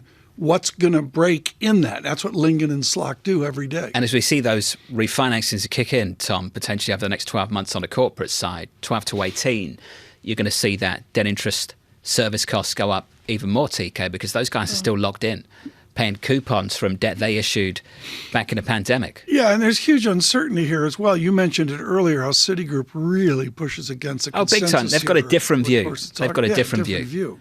They've got a different view. Tom, there's two ways of looking at it. You look at the move in the long end right, and the lift higher that we've seen in yields. You either believe that's a reflection of the extension of the cycle or a recipe to end it. One or the other. Just depends on how you frame it. Yeah, I agree with that. What I do frame right now is a 1.86 real yield with Ian Lingen talking about above 2% is where it gets messy. We've got a fantastic guest coming up, Seth Carpenter of Morgan Stanley, following the US economic data dump about 47 minutes from now.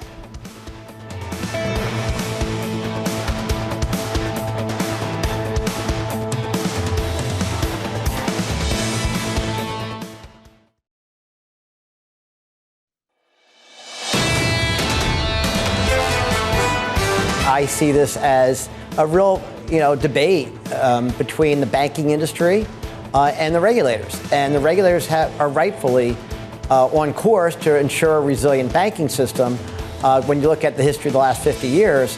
But the banking industry is correct in saying, look at the last 10 years, and loan losses are half at the prior level. That was Mike Mayo, equity strategist, analyst over at Wells Fargo. Bit of news for you. All tracking Hurricane Idalia weakening slightly to a Category 3 storm as it heads towards landfall. I can confirm now, according to the National Hurricane Center, Tom, that has made landfall in Florida just moments ago. Made landfall, and as Rob Carolyn said, folks, to scope and scale this for you, he takes it back to 1989 in Hurricane Hugo. He says this is a smaller, more energized hurricane. The outside of the hurricane is not all that dangerous, but the inside is ever so much. And as you mentioned, John, this is about hydraulics. This is about a wall of water coming at some point, or maybe worse than the winds. Well, Tom, you talk about that distinction. It's an important one between strength and size.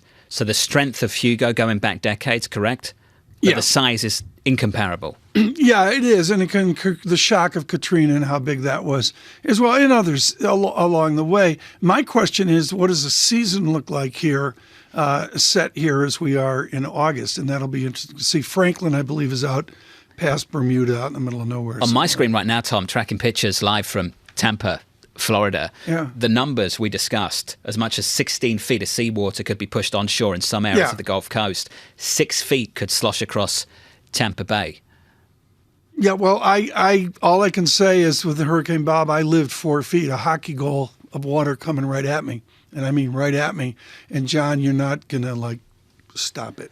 Not at all. Really serious. So the latest update for you from the National Hurricane Center, Idalia has made landfall in Florida. Over the last hour or so, we've reported this, worth reporting again, that weakened from a Category 4 storm to a Category 3, Tom, that hurricane making landfall just moments ago. We're going to continue forward here right now. Chris Marinak is going to join us off the comments from Michael Mayo there. Mr. Marinak, running research at Janney Montgomery Scott, and joins us from Atlanta this morning. Chris, we're at Jackson Hole, and there was Mary Daly, lovely to greet the head of the San Francisco Central Bank. And X number of hours later, after, my appearance at the $1 Million Cowboy Bar, her head of supervision went out the door. Are we done with the regulatory outcome of what we witnessed months ago? Oh, sure. I think there's FDIC retirements, too, in that region, Tom. It's just part of the process. I think the noise and the drama is behind us. I think we're back to earnings as usual for the banks. There's still some struggle on net interest margins this quarter, but largely they're all making money. And I think Mike had said yesterday, the credit quality is really good for the industry, and the losses are very limited at the moment. Did the rich get richer? Did the big banks get ever stronger amid the crisis? I don't think so. We looked at market share back to 2019, and it really barely changed. So it's up slightly for the largest 6 banks, the too big to fail banks, but that's a minuscule pickup in 2023. Back to 2019 pre-pandemic, it's flat. So we don't think they've changed at all in terms of deposit market share. I think the notoriety has changed, and their recognition as too big to fail certainly is more renowned, but I don't think the market share for deposits, which to me is where the rubber meets the road. Well, and the deposits have been the concern, and not the big guys, but the smaller ones. And the question maybe should be, are the smaller guys going to get weaker, especially, and I hear what you're saying, you think we're through it in terms of the regulatory response, but a lot of this at this point is just proposals. It still has to go through the comment period. It's going to be potentially years before a lot of these more strict requirements get implemented, be it the long-term debt that the FDIC proposed yesterday or the capital and liquidity requirements coming from the Federal Reserve. When that does hit, are we going to have to see some of these smaller players consolidate in order to be able to cope with that? So they're going to consolidate anyways. I think that there's consolidation that's going to happen. We think the relationships and conversations are much stronger now than they were 2-3 months ago. So I think you will see more M&A anyways. I think the reality is the longer the better in terms of implementation of these capital rules for the larger regional banks, because it gives them more chance to organically earn through the cycle, repair their own capital with operating earnings. So it's fine with me if we take 3 years for them to implement. I think that's actually going to be easier. And along the way, the banks will recognize the incremental credit risk that's out there with whatever recession we face. The reality is the smaller banks are actually paying much more for deposits. Customers will do what you pay them to do. Right now, the deposit rates have gone way up, and I think it's stabilizing the deposit flows across the industry, particularly at the smaller companies. So we should no longer be fearful of deposit flight. That's correct. Okay, Chris, just to follow up quickly on the consolidation, you think that will be allowed to happen? Maybe that should have been more my phrasing. If this is a matter of survival for some of the smaller players, in order for them to be able to compete with larger ones, does the U.S. actually change its tune on bank consolidation? Because they haven't been all for it. Sure. I think that it would be great if they would speed the process. The issue is less about allowing. It's really how much grease are there on the skids to make M&A fast. We used to have deals get done in 4.5 to 5.5 months, and now it's taking 12 to 15 months, particularly for the larger regional deals the past few years. If we can make that process faster, you would see more consolidation. That would be very healthy. I don't think that's where the Fed or the FDIC or OCC are, but that's the change that I think you're asking, which is a great point. Chris, give me a single best buy, but more importantly, tell me why it's your single best buy. So I like Ameris Bank, ABCB. It's a mid-cap stock in the Southeast. I think the deposit franchise is very much undervalued. A lot of that has to do with the fact that banks hold deposits typically for 4 or 5 years, and there's a big spread between the Fed funds rate being at 5.30 and their cost of funds being at 2 and change. And I think over time that advantage is worth a lot of money. Plus, the securities portfolio they have is small. The amount of loan marks they have are very modest, and the company is a very good earner in terms of their return on assets and their pre-tax, pre-provision. It's just a very good mid-cap stock that I think is undervalued. So, Palmer Proctor's down there with Nicole Stokes. So they got 2,800 employees in Georgia. Are they managing that bank for merger? I don't think so. I think Ameris is actually managed for growth. They're really set up for organic growth in Atlanta and Orlando and Tampa. In the Carolinas, they particularly have a very strong commercial and small business lending engine.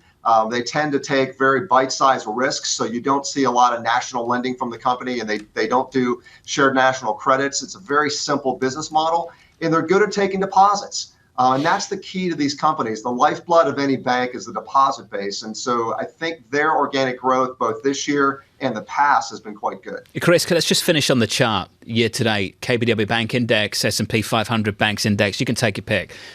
Chris, we're still struggling to get off the mat. And it just seems to me that the profitability headwinds that really were highlighted coming through that crisis, if we can call it that, in the spring, haven't gone away. Chris, what turns that around? Well, John, I think you're right. And we are in a trading range on these stocks for sure. Between 40 to 50 on the KRE would be the way I think about it. I think that the credit issues have to either die down or the banks simply have to recognize enough risk through loan loss provisions. We think the reserve building will continue the next couple quarters, and that's going to create a bigger and bigger treasure chest for banks to write things off in 24 and 25. That, I think, is the ticket. Plus, ongoing, the more that we push out the recession and kind of delay that recognition of a economic contraction, that's going to help the banks as well. And then if we see interest rates fall, if your previous guest is correct and we have the treasuries falling in interest rate, that's going to actually help the value of bank securities and also help tangible book value grow stronger. Because the move higher in the last month hasn't helped them. Chris, thank you, sir. Chris Marinac there of Jenny Montgomery Scott, the latest on the banking sector and on the treasury market as well. Tom, it's been difficult to get off the mat for those bank stocks over the last few months. It has been. And, I just continue to look for merger as well. Ameris Bank, which is what Mr. Marinac was talking about, your savings journey starts with Ameris. They're having a journey as well. It's a savings journey. It's a continued journey. That works for me as well. But some of these banks they're popping some real CDs. You got 13-month CDs, 5.x%, and that's completely different than what we saw a number of months ago. We got Peter Cheer coming up from Academy. That's We're a going to good talk thing. China. Yeah, we should talk China. We should talk about the relationship with China, with Our Commerce journey Secretary with China. Gina Raimondo and her journey. She's having a journey to Shanghai. Journey. Is anybody responding? We never show video where the Chinese are talking. Are they sending us a message? Usually there's a joint bottle? readout, something akin to we had conversations. Maybe they were characterized as productive. Maybe they will continue. It's usually a long There's always slight differences in those readouts, Tom, which can be somewhat entertaining. If you are following Hurricane Idalia, many of us are, making landfall just moments ago, the reports from the National Hurricane Center suggesting it weakened slightly before making landfall from from Category 4 to Category 3. So the latest headline in the last 10 minutes or so, Hurricane Idalia making landfall in Florida. From New York, good morning.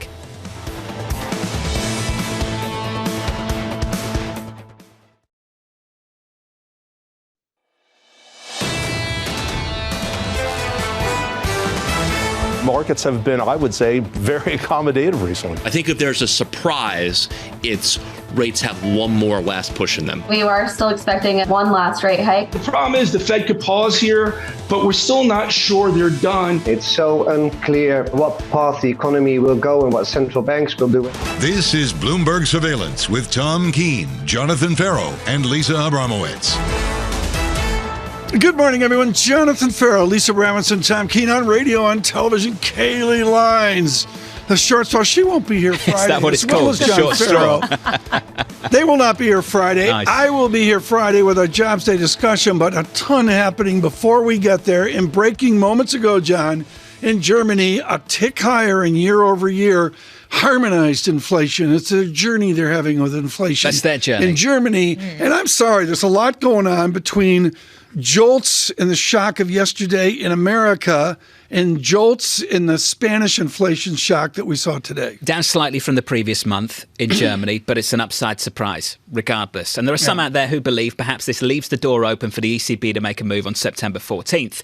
Others, after the data of yesterday, job opening data in America, believing that that closes the door on the Fed making a move, Tom, on September 20th. So that's where we are. The data yesterday, fuel, ammunition for the doves to take to the table when the FOMC gathers next month. We'll see what we get later today. ADP 14 minutes away. Tomorrow, jobless claims, payrolls Friday. Things can change, but so far so good for the doves this week, Tom, with the data yesterday. Euro comes off fractionally intraday here, a little bit weaker. Euro, don't want to oversell that. Let's get back on track with the U.S. And John, I'm sorry, something happened yesterday, and no, it wasn't a jump condition, but to me it was boom. Maybe things have changed. There's a distinction, Tom, between progress and undesirable deterioration. Ian Lingen of BMO in the last 20 minutes on this program suggesting this might be closer to the latter than the former, which is interesting because we spent the last couple of months talking about a resilient US economy. Overwhelmingly, the consensus view is we're making the right kind of progress. Job openings down, back to 21 levels. Quits rate dropping, Tom, indicating maybe we're taking some heat out of this labour market. That's the objective of this Federal Reserve. For Ian Lingen, though, Tom, I would say out of consensus at the moment, going really hard, saying that Treasury market, that 10-year, is a screaming buy. He thinks that yield can drop to 3%, in line with what Michael at JP Morgan, what he's been calling for over the last couple of months. But Tom, where are we now? 4.15 on a 10-year? He's looking for a move of more than 100 basis points lower on a 10-year yield. I'm going to look at the real yield here, 1.86%, down from a 1.9192 yesterday, into the screaming buy that Mr. Lingen has on the nominal 10-year yield.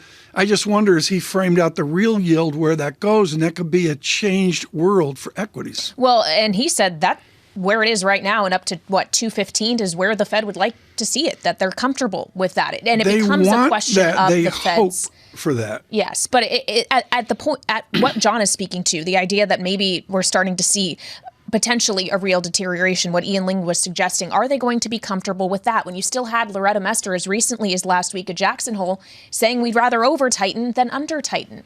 Maybe they already have gone too far, but is that what they would have rather done? But John, not gone far enough? Veronica Clark reaffirmed this yesterday on the Mester View. They got a long way to go. You mentioned Citi. Hold on Horse just published. You'll like this headline, Tom.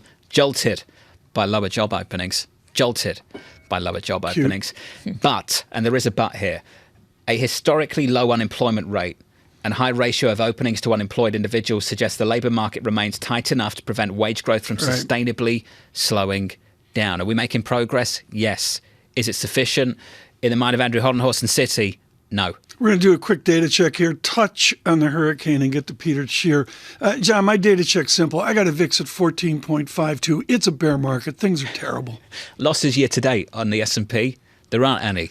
They're double-digit gains. Losses month to date, we're just a little bit lower than 2% on a month on the S&P, Tom. We've trimmed those losses I got to that. 4,500 SPX. The Dow's nudging 35,000. We're not there. I'm not near 16,000 NASDAQ 100, but hey, it's a bear market. Equities right now on the S&P, negative 0.1%. If you are just tuning in, unfamiliar with this program, that was a heavy dose of sarcasm underpinning Tom's line there on this is a bear market. In the bond market, yields are higher by a couple of basis points, 4.14 on a 10-year, just about 10 minutes away from that ADP report. Tom, the estimate, for those that care, in our survey, 195 is the estimate for the ADP number. The previous number, 324. Quick on the hurricane here. We have hit land. We've gone from the shock of Category 4 in the early morning hours down to Category 3. And moments ago, a headline of some confusion, Franklin far out in the Atlantic towards Bermuda.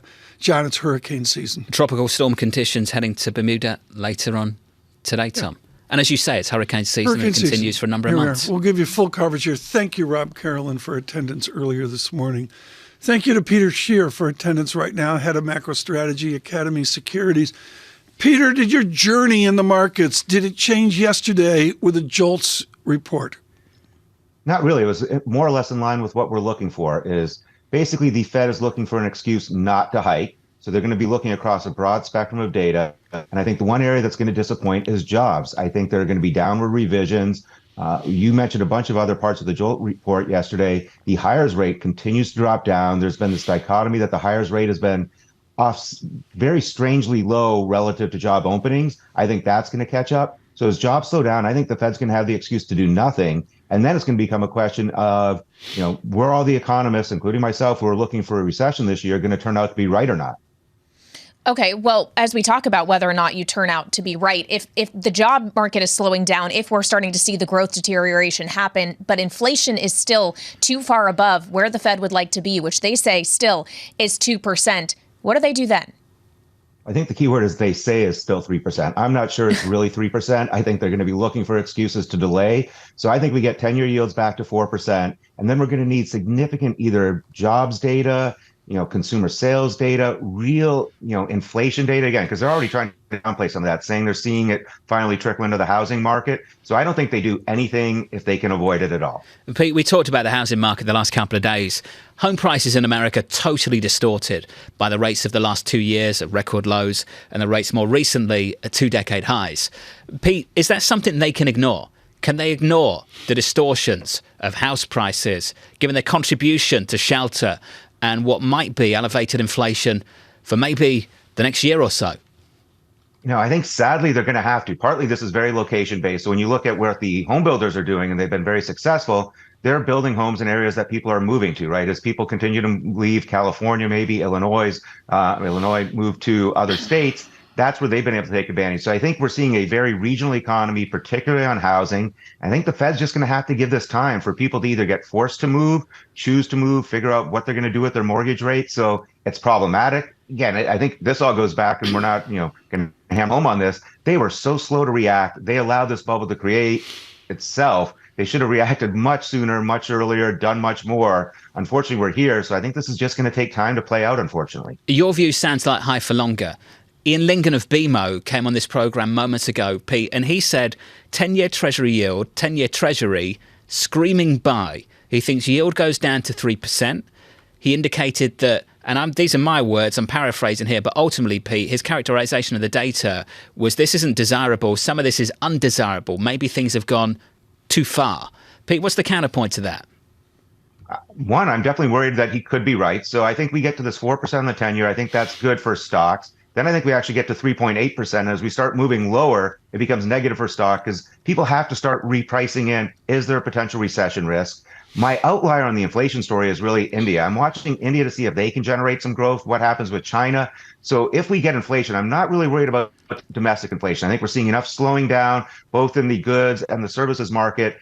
Inflation is not going to be domestically generated. It's going to be something happens with India or China. That could set us up that way. So I'm kind of into an inflection point. Right now, I'm very comfortable. Yields lower, down below 4%, good for stocks. As they go much lower, weak for stocks. Then we'll see how the data plays out. Peter, overlay on this the geopolitical matrix. Academy is acclaimed for putting a geopolitical tinge on my investment. Is it steady as she goes, or do I need to worry about geopolitics into next year? I think we need to worry about geopolitics. Certainly what's going on with Russia, right? Putin clearly showed his hand when he was willing to kill the person who went against him. So don't forget what's going on between Russia and Ukraine. But for us, the real story is still China. And I think people are underestimating China's desire to start selling their own goods, their own brands, and possibly denominated in yuan, mostly to emerging markets countries. And when we sit here and examine China today, they are clearly experiencing trouble. Yeah. They're going to do some things to fix that. But I think it's going to have to be pushing their brands globally. Well, Peter, to your point on China, I was really struck by the research that came out in the last 24 hours by our own team here at Bloomberg Economics, talking about China's property sector as being both too big to fail and too big to save. They say the government step in and rescue the sector? When looking at the options, it suggests the load would be too heavy to bear. Is China in a position right now to flex on anything? That's a great question. So how we're looking at China is I think they are going to cram down on the rich. So I think as this property sector resolves itself, they're going to try and protect what's left of the middle class, and it's going to hurt the rich. But I think those are all relatively weirdly short-term problems. The real problem that they face right now is, one, no one really wants to produce in China, right? People are moving their production out of China. That is not going back. It's political. It's too long term. So they're not going to be this factory of the world any longer. And it's clear that, one, Chinese customers don't consume the way American customers consume. So their ability to develop a real domestic economy is weak. They're going to have to support that with the housing market or the real estate market there so people can spend. But they are going to have to look to selling their brands offshore. That's the only way they're going to be able to produce enough goods to keep people employed.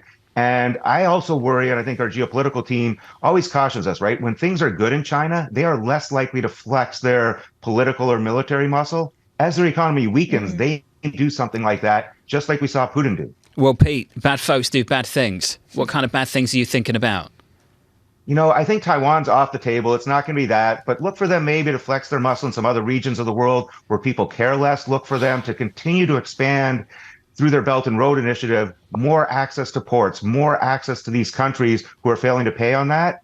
And I think you're going to start hearing more and more trade occurring in yuan. And that's something people kind of, I feel, in denial, because we're getting a lot of anecdotal evidence when we talk to companies. They're being pressured to do some contracts in yuan. It's very small, mostly isolated emerging markets, but this was not something anyone was talking about 2 years ago. So I think this trend is there, and I think U.S. companies are going to have to take a real stock of, hey, do we have exposure to selling our products in emerging markets? Because China might become a real competitor. How do we deal with that? Well, Pete, I want to talk about that just one step further. Domestically in China, how are US brands going to compete on the mainland, in the domestic market, given the kind of things that we're discussing right now?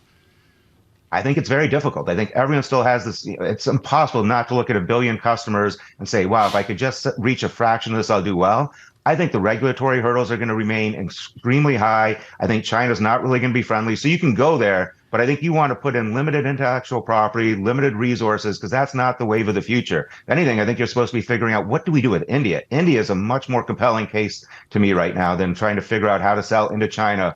But clearly this friction's ongoing, and the reluctance for them to do business with us is increasing. So, Pete, I've got to raise this question, and forgive me for bringing single names into it. You can answer it directly if you want. You can dance around it, but it's got to be said. Where does it leave Apple? Where does it leave Tesla? You know, I think we're already seeing some of those companies move their supply chains, develop around this, right? So they're looking at that. And I think that's been stage one of this. I think stage two is going to be, how do we protect our brands in some other countries? So I think companies are now maybe a little bit behind as a whole, but dealing with the China issue. And I think what they've got to get ahead of is, what are we going to do with the rest of emerging markets as China becomes potentially a competitor of low cost? You know, they're going to flood the market with their low cost, maybe lower quality goods. And that's, I think, what we have to be thinking about. So I think companies have done a decent job adjusting to China. I think they were slow as a whole, but that's going to be really the next phase, is adjusting to Chinese competition. Pete, before we get ahead of that, let's get ahead of this. ADP, the number just around the corner. I've got to go to Mike McKee in a moment. Pete, what are you and the team looking for from ADP today? Claims tomorrow, payrolls Friday. I'm looking for weak numbers, and whether it's in the headline numbers or, more importantly, even the revisions, because we've seen pretty significant revisions lately that people have somewhat ignored. I think it's just going to kind of really, solidify this view that we are the best for employment's behind us. Peter, thank you, sir. Peter Cheer of Academy Securities. The best on employment is potentially behind us. The view of Pete just moments ago. Job openings yesterday down aggressively, quits rate lower, just indicating further progress, desirable progress in the eyes potentially of this Federal Reserve. Later on this morning, 30 seconds away, ADP report 195,000 is the estimate. The previous figure, 324. Tomorrow, jobless claims. The estimate at the moment, 235,000. The previous number, 230. And then it's on to payrolls, the big one, on Friday. And over the last couple of years, we've seen some monster numbers. We might be seeing some of the kind of numbers we were used to before the pandemic. The estimate at the moment, 170,000. The previous figure, 187. ADP just around the corner. Equities going into it virtually unchanged on the S&P 500. With the data, here's Mike McKee. Good morning, John. 177,000 jobs were added to company payrolls, according to automatic data processing during the month of August. Annual pay up 5.9%. Now, you pointed out the 195,000 forecast from economists for ADP. This is a very difficult one to forecast, so it usually doesn't come out correct. The one thing we can tell you is that ADP for the past 6 months has averaged 116,000 more jobs per month than the payrolls report for private sector jobs. Remember, this is private sector, not total employment. So it tends to overstate this year where we are. That is maybe not great news for Friday, because right now economists are only expecting 148,000 private sector jobs. So let's see what ends up happening. By industry sector, we do have 23,000 jobs in the goods producing sector, including 12,000 in manufacturing, 6,000 in construction. And the story has been in manufacturing that they're starting to get rid of people. That doesn't seem to be the case. 154,000 service providing jobs. Of those, 52,000 education and health services. That could mean some seasonal adjustment issues. Back to school time now. And leisure and hospitality, 30,000. In terms of the size, 18,000 small businesses, 79,000 for medium, and large establishments, 83,000. So it's the big ones that were adding people. Median change in average pay, 5.9% for job stayers, 9.5% still for those who are changing jobs. So ADP comes in lower than anticipated, higher than the forecast for private sector jobs for Friday. So we have 2 days to discuss. This is what the Fed calls progress yesterday and this morning. Your equity market off the back of it, slightly higher, just about turning positive on the S&P 500. Just to pick out the bond market, the front end of the curve, the 2-year yield was a little bit higher, a little bit lower now, 489.63. So aggressive rally in the front end of the Treasury market yesterday off the back of job openings. We continue that just a little bit, 489 on a 2-year. After 6 consecutive sessions of closing above 5%. We're back down to the 480s, Tom, on a 2-year. And off the back of that, as you might expect, anticipate, euro stronger, dollar a touch weaker, very close to 109, Tom. In fact, higher the session was just seconds ago, 109.01. Right now, 108.94. Just moving here in the last 30 seconds here. What's interesting here, John, is, you get to claims tomorrow, and maybe that's got some greater veracity than ADP in terms of affecting the market. What I would note when I am here on Friday, what we will note is an important jobs report. And what's more important than the fact I will be here on Friday is what you said earlier, the inflation report looms in September. And I'm sorry, perhaps that's a bigger deal than all this labor dynamics. Mike McKee, can we go to that? Have we truly slammed the door shut on a hike in September, given we still have payrolls on Friday, claims tomorrow, and as Tom indicated, on September 13th, CPI? I don't want to say that. I saw this morning that some people were talking about something like that. You've still got the PCE inflation numbers tomorrow, and you've got CPI coming up, I think the 13th of September or 14th of September. And those could change the Fed's mind. You saw what happened in Germany today. CPI comes in higher than expected, even though their economy has been contracting or flat. So there's always the possibility of a surprise out there. Mike, one more here. You taught me that the JOLT survey matters. Literally, folks, when McKee talks, I take notes. And you told me the JOLT survey mattered. Was yesterday game-changing for Mike McKee? No, I would say it continues the trend. It's what was expected, a little bit more terms of job openings going away, but we're still well above the level of of those who are unemployed when you talk about the number of people who are. So we still have some ways to go. The Fed would like to see a 1-to-1 ratio. I think we have 5.8 million, 5.3 to 5.8 million unemployed, and you've still got 8.8 million job openings. So it's not a slam dunk yet. Mike McKee, thank you so much. Of course, leading our jobs coverage here on claims tomorrow and onto the jobs report on Friday. Green on the screen. We had red on the screen earlier, now green on the screen. It's fractional, but nevertheless a subtle shift in the market. Senior Vice President, subtle shifts for us in foreign exchange and rates is Edward Harrison. Ed Harrison joins now from Bloomberg. How did your world change yesterday with the JOLT survey? I was like, the cliche, boom. No, I wasn't there, but nevertheless, boy, did things change. I look at yesterday as more of a short covering rally than a fundamental move, although there are those in the Bloomberg sphere, especially in Asia, who are looking at a 2-year yield as having peaked, which gets you the front, the hike cycle and any cutting as well. And they looked at this as like, okay, now we're at the turning point for real. But we've called turning points many different times. I didn't look at yesterday as fundamental. Well, and it's one thing to suggest a turning point as like a real pivot. There's another suggestion that may be more of a soft curve. Just looking at the ADP release here, the chief economist, Neela Richardson, who is often with us here on Bloomberg, says after 2 years of exceptional gains tied to the recovery, we are moving toward more sustainable growth in pay and employment as the economic effects of the pandemic recede. Movement, yes. Arrival, though, as we've been speaking about all morning, is very different. Is anything going to be sharp as this cycle changes?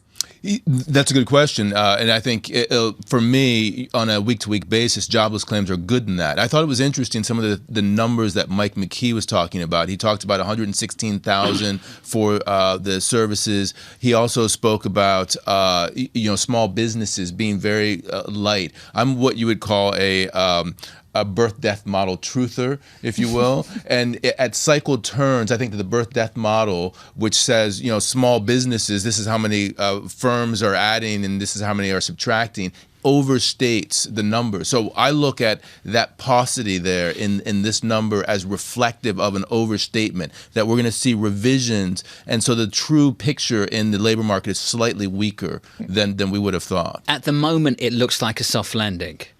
The less constructive view would be that we're confusing the journey with the destination, that it always looks like a soft landing until it doesn't. Ed, hold my hand, please. I got this line a moment ago. We're winding him up this morning. Lord, I got this note a moment ago from a terminal subscriber that read as follows. Targeting a lagging indicator, CPI, with a leading economic input, interest rates, is a loser's game. How difficult is it to win that game? It is very difficult because it turns on a dime. When you look at the previous recessions that we've had, you've had very good growth right up into the quarter that we printed negative on, and when the recession began. So it's the numbers that we're seeing now are not necessarily indicative of what we're going to see in 3 months' time.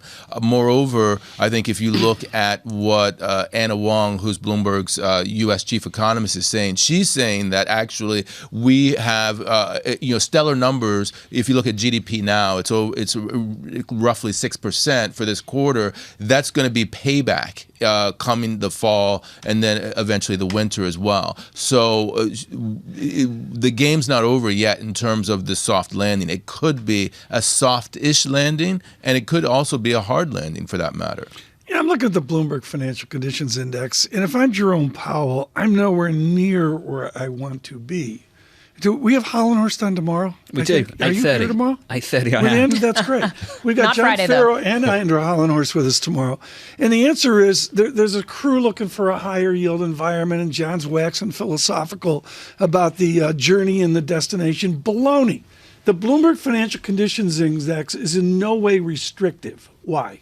Yeah, and that's because real yields really haven't gotten there yet. And I think that's the next mountain to climb for the Fed. I thought it was interesting, Loretta Mester, she was talking to Mike McKee at Jackson Hole, and she was talking about that as doing the heavy lifting. To the degree that we don't get inflation going down over the near term, i.e. we all the base effects have been baked in, and we're going to actually see inflation go higher, it's not going to be able to do that heavy lifting. So it's not a done deal that we're the rate cut for September or November for that matter. I think November is the real key. We could get another rate hike rather in 2023 specifically because we need to get at least according to the dot plot 0.3% per month in the back half of this year on inflation, and we may not get there. You consider September a live meeting still? I do, and I would consider November more live than anything else. Okay. If you think back to how we were talking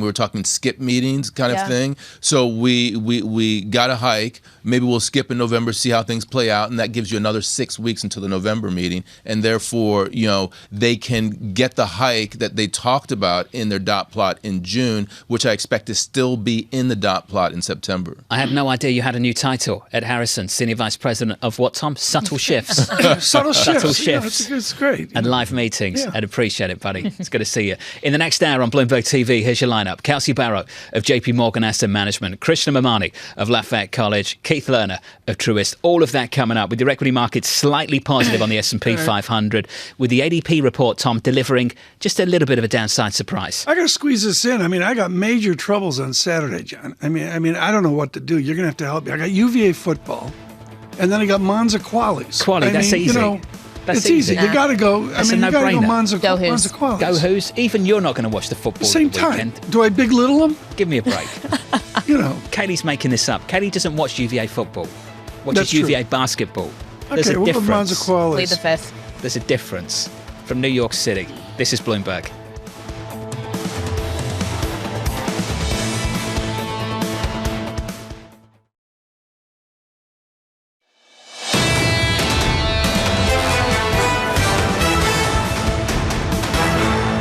Bloomberg Surveillance, Jonathan Ferro, Lisa Abramowicz, and Tom Keene. Bramo is off Kaylee Lines, picked a short straw and is in today. It's a journey towards her destination, and good to have you here. And so it begins. Yesterday, jolts, okay, big deal. But right now, at this moment, the onslaught begins. We will see this Wednesday, Thursday, and into the jobs report in early September month data here on Friday to give us wisdom in perspective as the numbers launch. Michael McKee is with us with our end of August data. Michael, what do you see in the first look here on a Wednesday? Well, we've got some GDP numbers, a revision to second quarter growth of down to 2.1% from 2.4%. Personal consumption, however, revised up from 1.6 to 1.7. So that will go into some people's estimates of what it's going to be like for spending in the third quarter. The GDP price index up 2% on the month. On the year-over-year basis, quarter over quarter 3.7%, but those kind of get overlooked because we'll get the numbers for July tomorrow. But we do have some numbers also that bear on third quarter growth. The first round of stuff that comes in, advanced goods trade balance widens significantly to $91.2 billion from revised $88.8. Wholesale inventories are down a tenth. They were down 0.7 last month, so that'll be a contributor to GDP.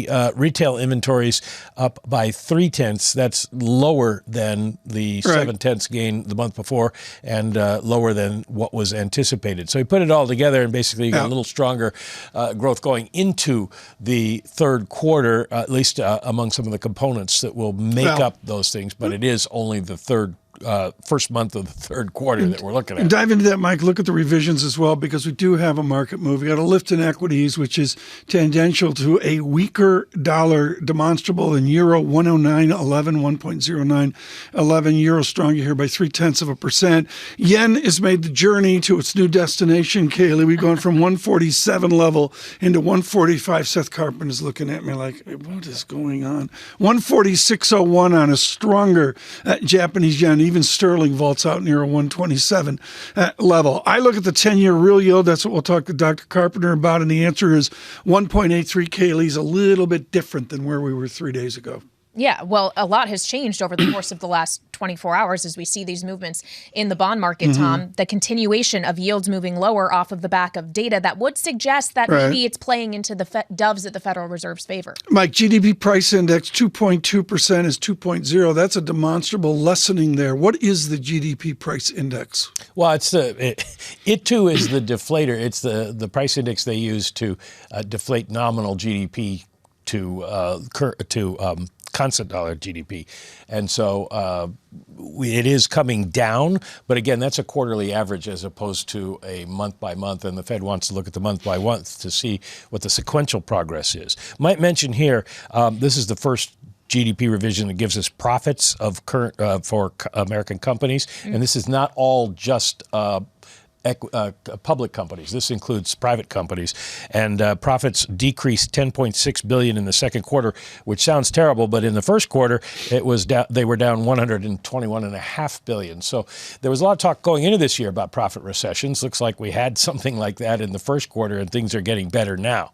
Well, and I hear a lot of talk in Washington, where I usually am, that the reason we're seeing inflation, at least this is the argument on the Democratic side, is because of price gouging and profiteering on the part of corporations. Just quickly, Mike, especially given that last week Chairman Powell was talking about above trend growth and the risk that it poses to the fight against inflation. How much does a revision lower in GDP help to maybe ease concerns around that? Well, I suppose it eases some concerns, but this is always a question of what have you done for me lately? The Fed is going to be looking at what the third quarter numbers are. Right. And the Atlanta Fed, they come out with a new estimate update tomorrow. The Atlanta Fed is at 5.9%. Yeah. So nobody thinks it's going to remain at 5.9%. Right. The math is you got to bring it down a lot to get to trend growth or below. Mike McKee, thank you so much. Greatly appreciate it. Again, we got equities with a little bit of a lift. Yields mix, red and green on the yield screen as well. Again, the real yield 1.83%. Brent crude, I've been watching here, 85.88, pulls back a little bit from the 86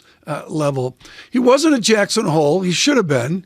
He would have done the 31-mile paintbrush divide hike. It goes way up in the tundra there at 12,000 feet.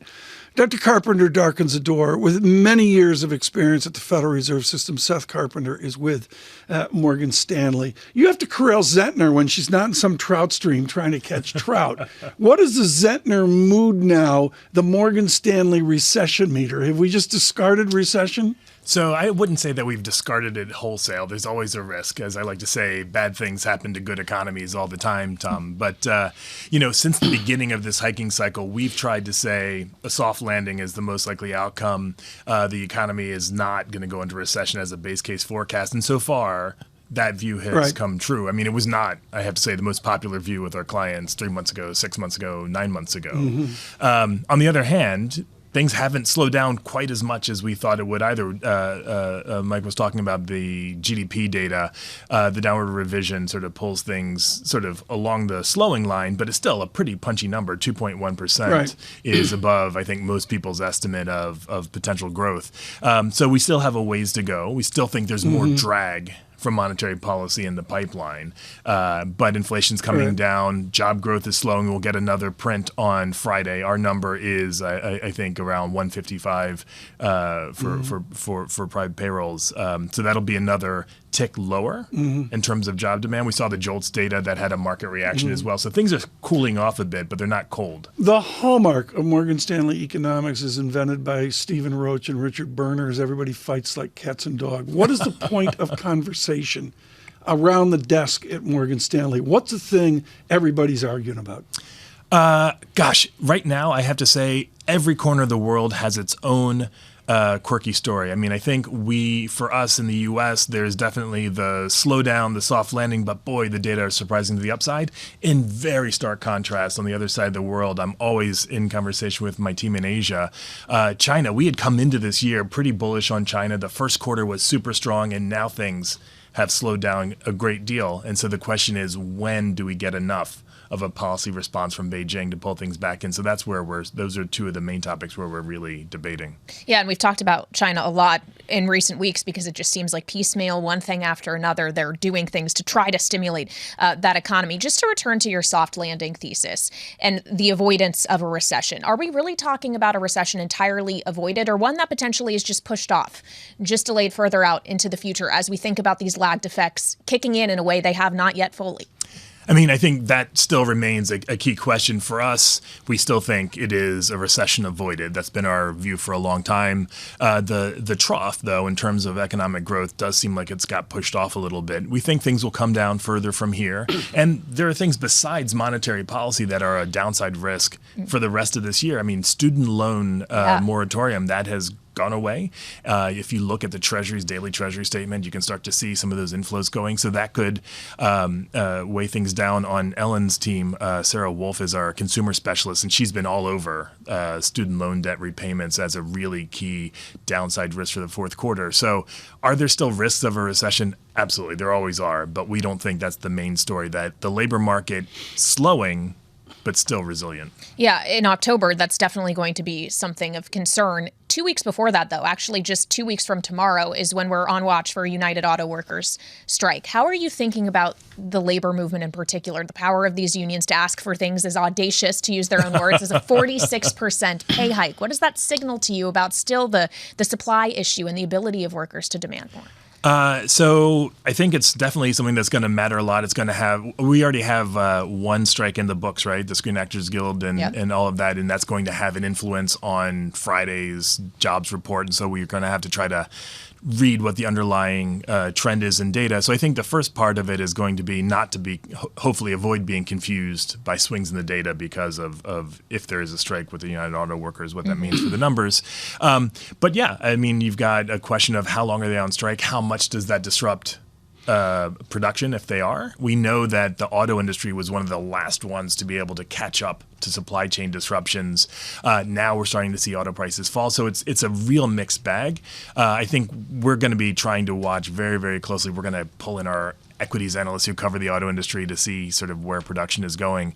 But for now, I don't think it's easy for us to forecast whether or not the strike will happen. At your Princeton, a guy named Bernanke wrote a really important paper, Bernanke Del Negro, on R-Star. We missed you at Jackson Hole.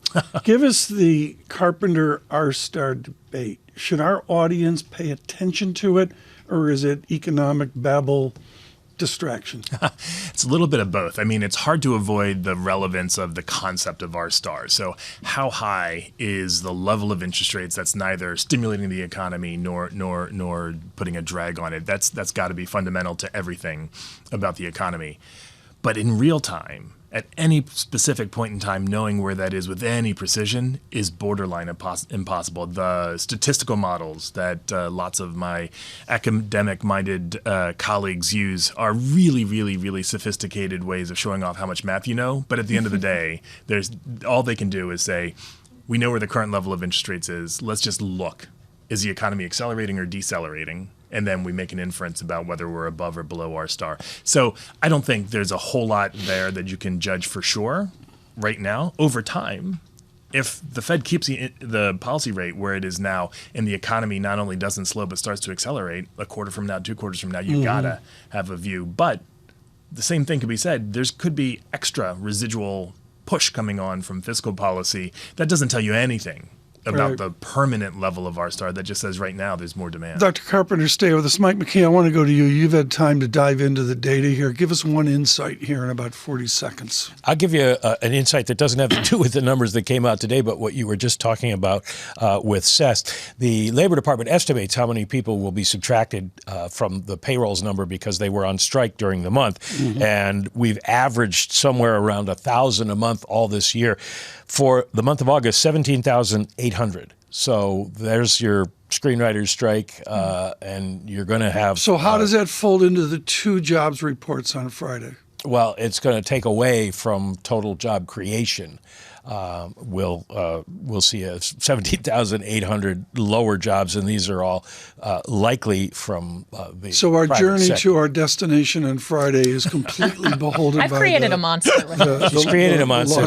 Los Angeles strikes. Dr. Frank and Kaylee. It'll be interesting to see, though. And, of course, obviously, as Seth said, if we get a UAW strike, that will That's the granularity, totally mess with the folks, data. we're going to inflict on you here in the next couple days. Markets are on the move. SPX was red on the screen. Now Standard & Poor's 500 up 2 points in a flat percent. We say good morning to all of you. With us, Dr. Seth Carpenter of Morgan Stanley, their global economist, as we get some final thoughts from him this morning. Seth, on the dollar as well, everybody was calling for weak dollar. The Morgan Stanley view on dollar resiliency? Yeah, so I mean, I think we have lots of cross currents here. I think one reason why some of the dollar bulls had their views is the real side economy data have been coming in stronger. The part that my colleagues, our FX strategists, will always point out, though, is that anytime you're in a risk-off situation because the economy is looking better, you can sometimes get a weaker dollar. Mhm. And so you've got these cross currents that are really important. I do suspect that people feel more or less they know where the peak is for the Fed. We think the Fed's already done. The market's putting some probability on one more hike. But, you know, it's not like there's a long way to run in most people's mind at this point. Similarly, for many of the other central banks, I think we're either at or getting very close to the peaks. And so that part Right. is there. And so I think it's going to come down to a lot of sentiment, some positioning, and then relative economic performance. Seth Carpenter, thank you so much. I want to do a tag team thing. You got to bring Ellen Zentner along one day so we can do like a Morgan Stanley. You two can argue with each other. We'll watch in real time. Kaylee Lyons and Tom Keene with you to get you through to the hour. We've got some good things coming up. And included with that, Kaylee, is a changed market. I've got the 10-year real yield. My number one thing, it comes down even lower, distant from 2%, 1.82%. Yeah, and in nominal yields, the 2-year yield right now, 485, down another 4 basis points today after a monster move lower yesterday on the JOLTS data. No longer are we in that north of 5% camp. VIX comes in fractionally, 14.40. Could we get to a 13 handle on VIX today? That would be shocking. On radio and television, stay with us. This is Bloomberg Surveillance.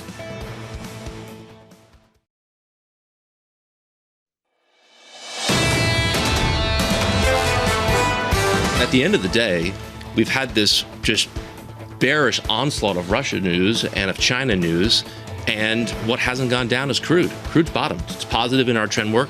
I think Brent's on its way to 90 here. Look how the energy stocks, after a pretty meaningful consolidation or pause this year, have just regained the flag of leadership. Chris Verone, strategist, starting us off strong on a Monday. Houston, we have a problem. We're going to go to Houston in a moment and really discuss $90 or higher oil. We can do that with some sophisticates at KPMG. We'll get to that in a moment. I have a lift in equities off of the red that was on the screen earlier. We're fractional. It's boring, but it's not. Friday up, Monday up. Yesterday, boom, off the JOLTS data, and it continues today in a more quiescent way. We'll have to see how that goes. Futures up 3, Dow futures up 32, the VIX 14.4 is 0. Brent crude 85.75. With our movers this morning, Kaylee Lyons. Yeah, not everything is moving higher today, Tom. One stock actually moving lower, potentially heading for its worst single day in more than a year, is HPQ, the ticker. HP, remember there's HPQ, there's also HPE. This stock down 8.3%, cutting its profit outlook, acknowledging that a rebound in PC demand is not coming as quickly as it hoped. And that stock down as a result. Brown-Forman also down 3.5%. This is the maker of Jack Daniels and other alcoholic libations, Tom. Really? Yeah. Missed estimates, margins more narrow than expected. Guess Tom isn't drinking any Jack Daniels, just G&Ts out of Jackson Hole. That stock is down. And finally, you have to check on VinFast as well. This is the one that has been capturing a lot of attention. It just went public via a SPAC just a few weeks ago, mid-August. mid-August. You do this just to aggravate me. Yeah, kind of. That's what I'm here to do, Tom. No, You gotta Bramo poke does the it. You bear aggravate sometimes. me. Continue. It had been up more than 700% since it went public via a SPAC. This is a Vietnamese EV company trading kind of like a meme stock. Then it came back down to earth to the tune of 44% yesterday, right back up today by 11%. Now I'm looking at, you go to the Bloomberg terminal, and I guess you see the financials. I thought they were going to come up in Vietnamese dong, but they don't. They come up in U.S. dollars. It's a sort of sketchy, financial. It's a SPAC, right? Yeah. Explain SPACs on the next break, and I'll get a chance. I want to go back to what you saw there with your first stock, HP, and into Apple and the mystery of their relaunch that we're going to see. Yeah, September 12th. You wonder how the iPad and how personal computers like HP fits into the future. Yeah, it's a really good question relative question to Mac and what the upgrade cycle is going to look on something like an iPhone versus those other devices. Let me go to oil right now. We've really ignored this to our great regret. That had to do with Jackson Hole and, monetary theory and the dance and all. Angie Gilday joins us right now, U.S. energy leader at KPMG, and they have a franchise in Houston of looking at the market. The view from 60,000 feet, Angie, what's the thing we most misunderstand about oil in America? Well, I think the thing that people most misunderstand is just how many factors go into predicting and the ultimate oil prices. There are so many factors, whether it's the economy, the outlook in the U.S., the outlook in China, geopolitical crisis, hurricanes in the Gulf of Mexico. I mean, there's so many things that go into the price of oil that, especially in today's market where we have just such a tight gap between supply and demand, right, any little injection of uncertainty creates volatility. And that's certainly the space we're in now. In the 42-page PowerPoint from KPMG, there's got to be bullet points. What's the key bullet point on demand right now? With demand, microeconomics, and price theory, what's the key mystery? Well, key thing is demand is still growing. Largest countries, U.S., China, India, but questionable continued growth trajectory, particularly coming out of China. Well, yeah, and we're seeing evidence of the struggles in the China growth story each and every day as we see policymakers there trying to take steps to shore things up. That's on the demand side, though. What about on the supply side? Well, on the supply side, the OPEC and Saudis clearly believe that they're in the driver's seat. And as you all know, they extended their quotas, extended it from expiring end of 23 into 24. And so you had that. And then the Saudis came on top of that and extended another 1 million barrels per day production cut on top of that. So that's in an effort to boost up the price of oil. Their budgets to balance their national budgets, 80s are kind of a sweet spot for them. So that's happening from a supply front. Well, on the subject of supply, as it relates not to the supply coming from OPEC, but here in the U.S., especially in the Gulf area, Angie, watching storms like Idalia that just made landfall in Florida within the last hour or so, how should we be thinking about that potential impact? Yeah, well, first of all, our hearts and prayers go out to the folks in Florida. Being a Houston resident, I certainly appreciate the stress they're under right now. Fortunately for this particular storm, it was further east of where our major production and refinery facilities are within the Gulf Coast. But 15% of the U.S. production comes out of the Gulf of Mexico. And from a refining capacity, the Gulf Coast refines just over 8 million barrels per day. And it's about 47% of our total U.S. refining capacity. So it's a very, very important region for us. For the U.S. Angie, when you're in meetings at KPMG, and folks, the heritage of KPMG is there's really a lot of discussion here. If they're writing up a story betting on the future of automobiles at KPMG, how does an oil expert like you react to the EV mysteries that are out there? Yeah, well, first of all, the EV will play out different places in different regions. So we see it as a mosaic. So what happens here in the U.S. is going to be very different than what happens in places like Southeast Asia or India, where we just have a different economic outlook. But here for the U.S., EVs are definitely growing. We're seeing more of a trend towards electrification and power, which for me as an energy person, that's also important because we've got to make our grid more resilient and modernized in order to be able to charge all the EVs that will be out there. Are EVs efficient? I mean, you're perfectly positioned for this. There's a whole idea that EVs are efficient, and there's a debate with ongoing research of where we're going to end up with battery removal and all that. What is your take on the thermodynamics, underlying science of EVs?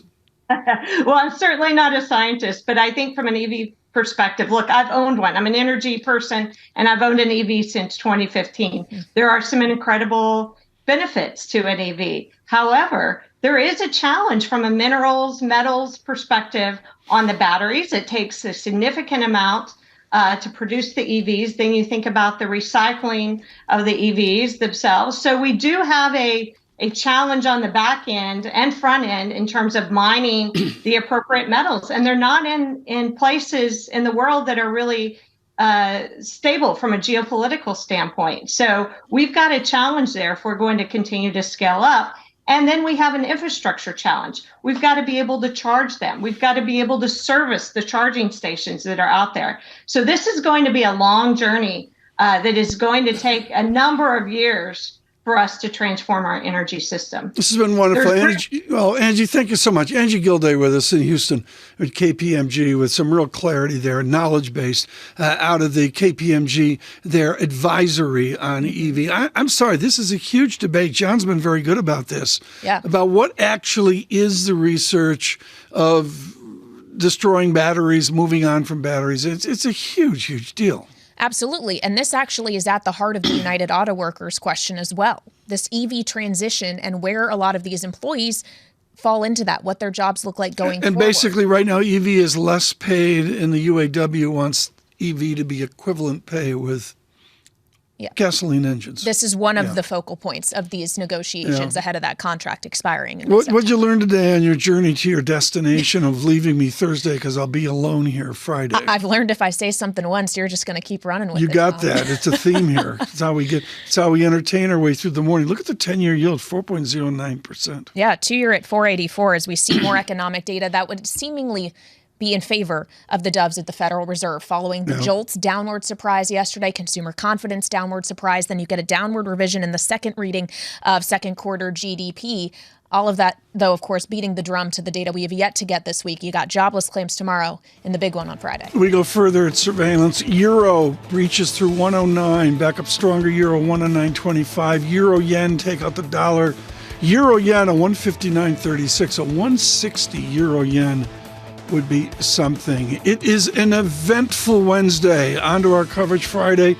We'll go beneath the headline data at 8:30 on Friday, the American Jobs Report. Stay with us. This is Bloomberg Surveillance.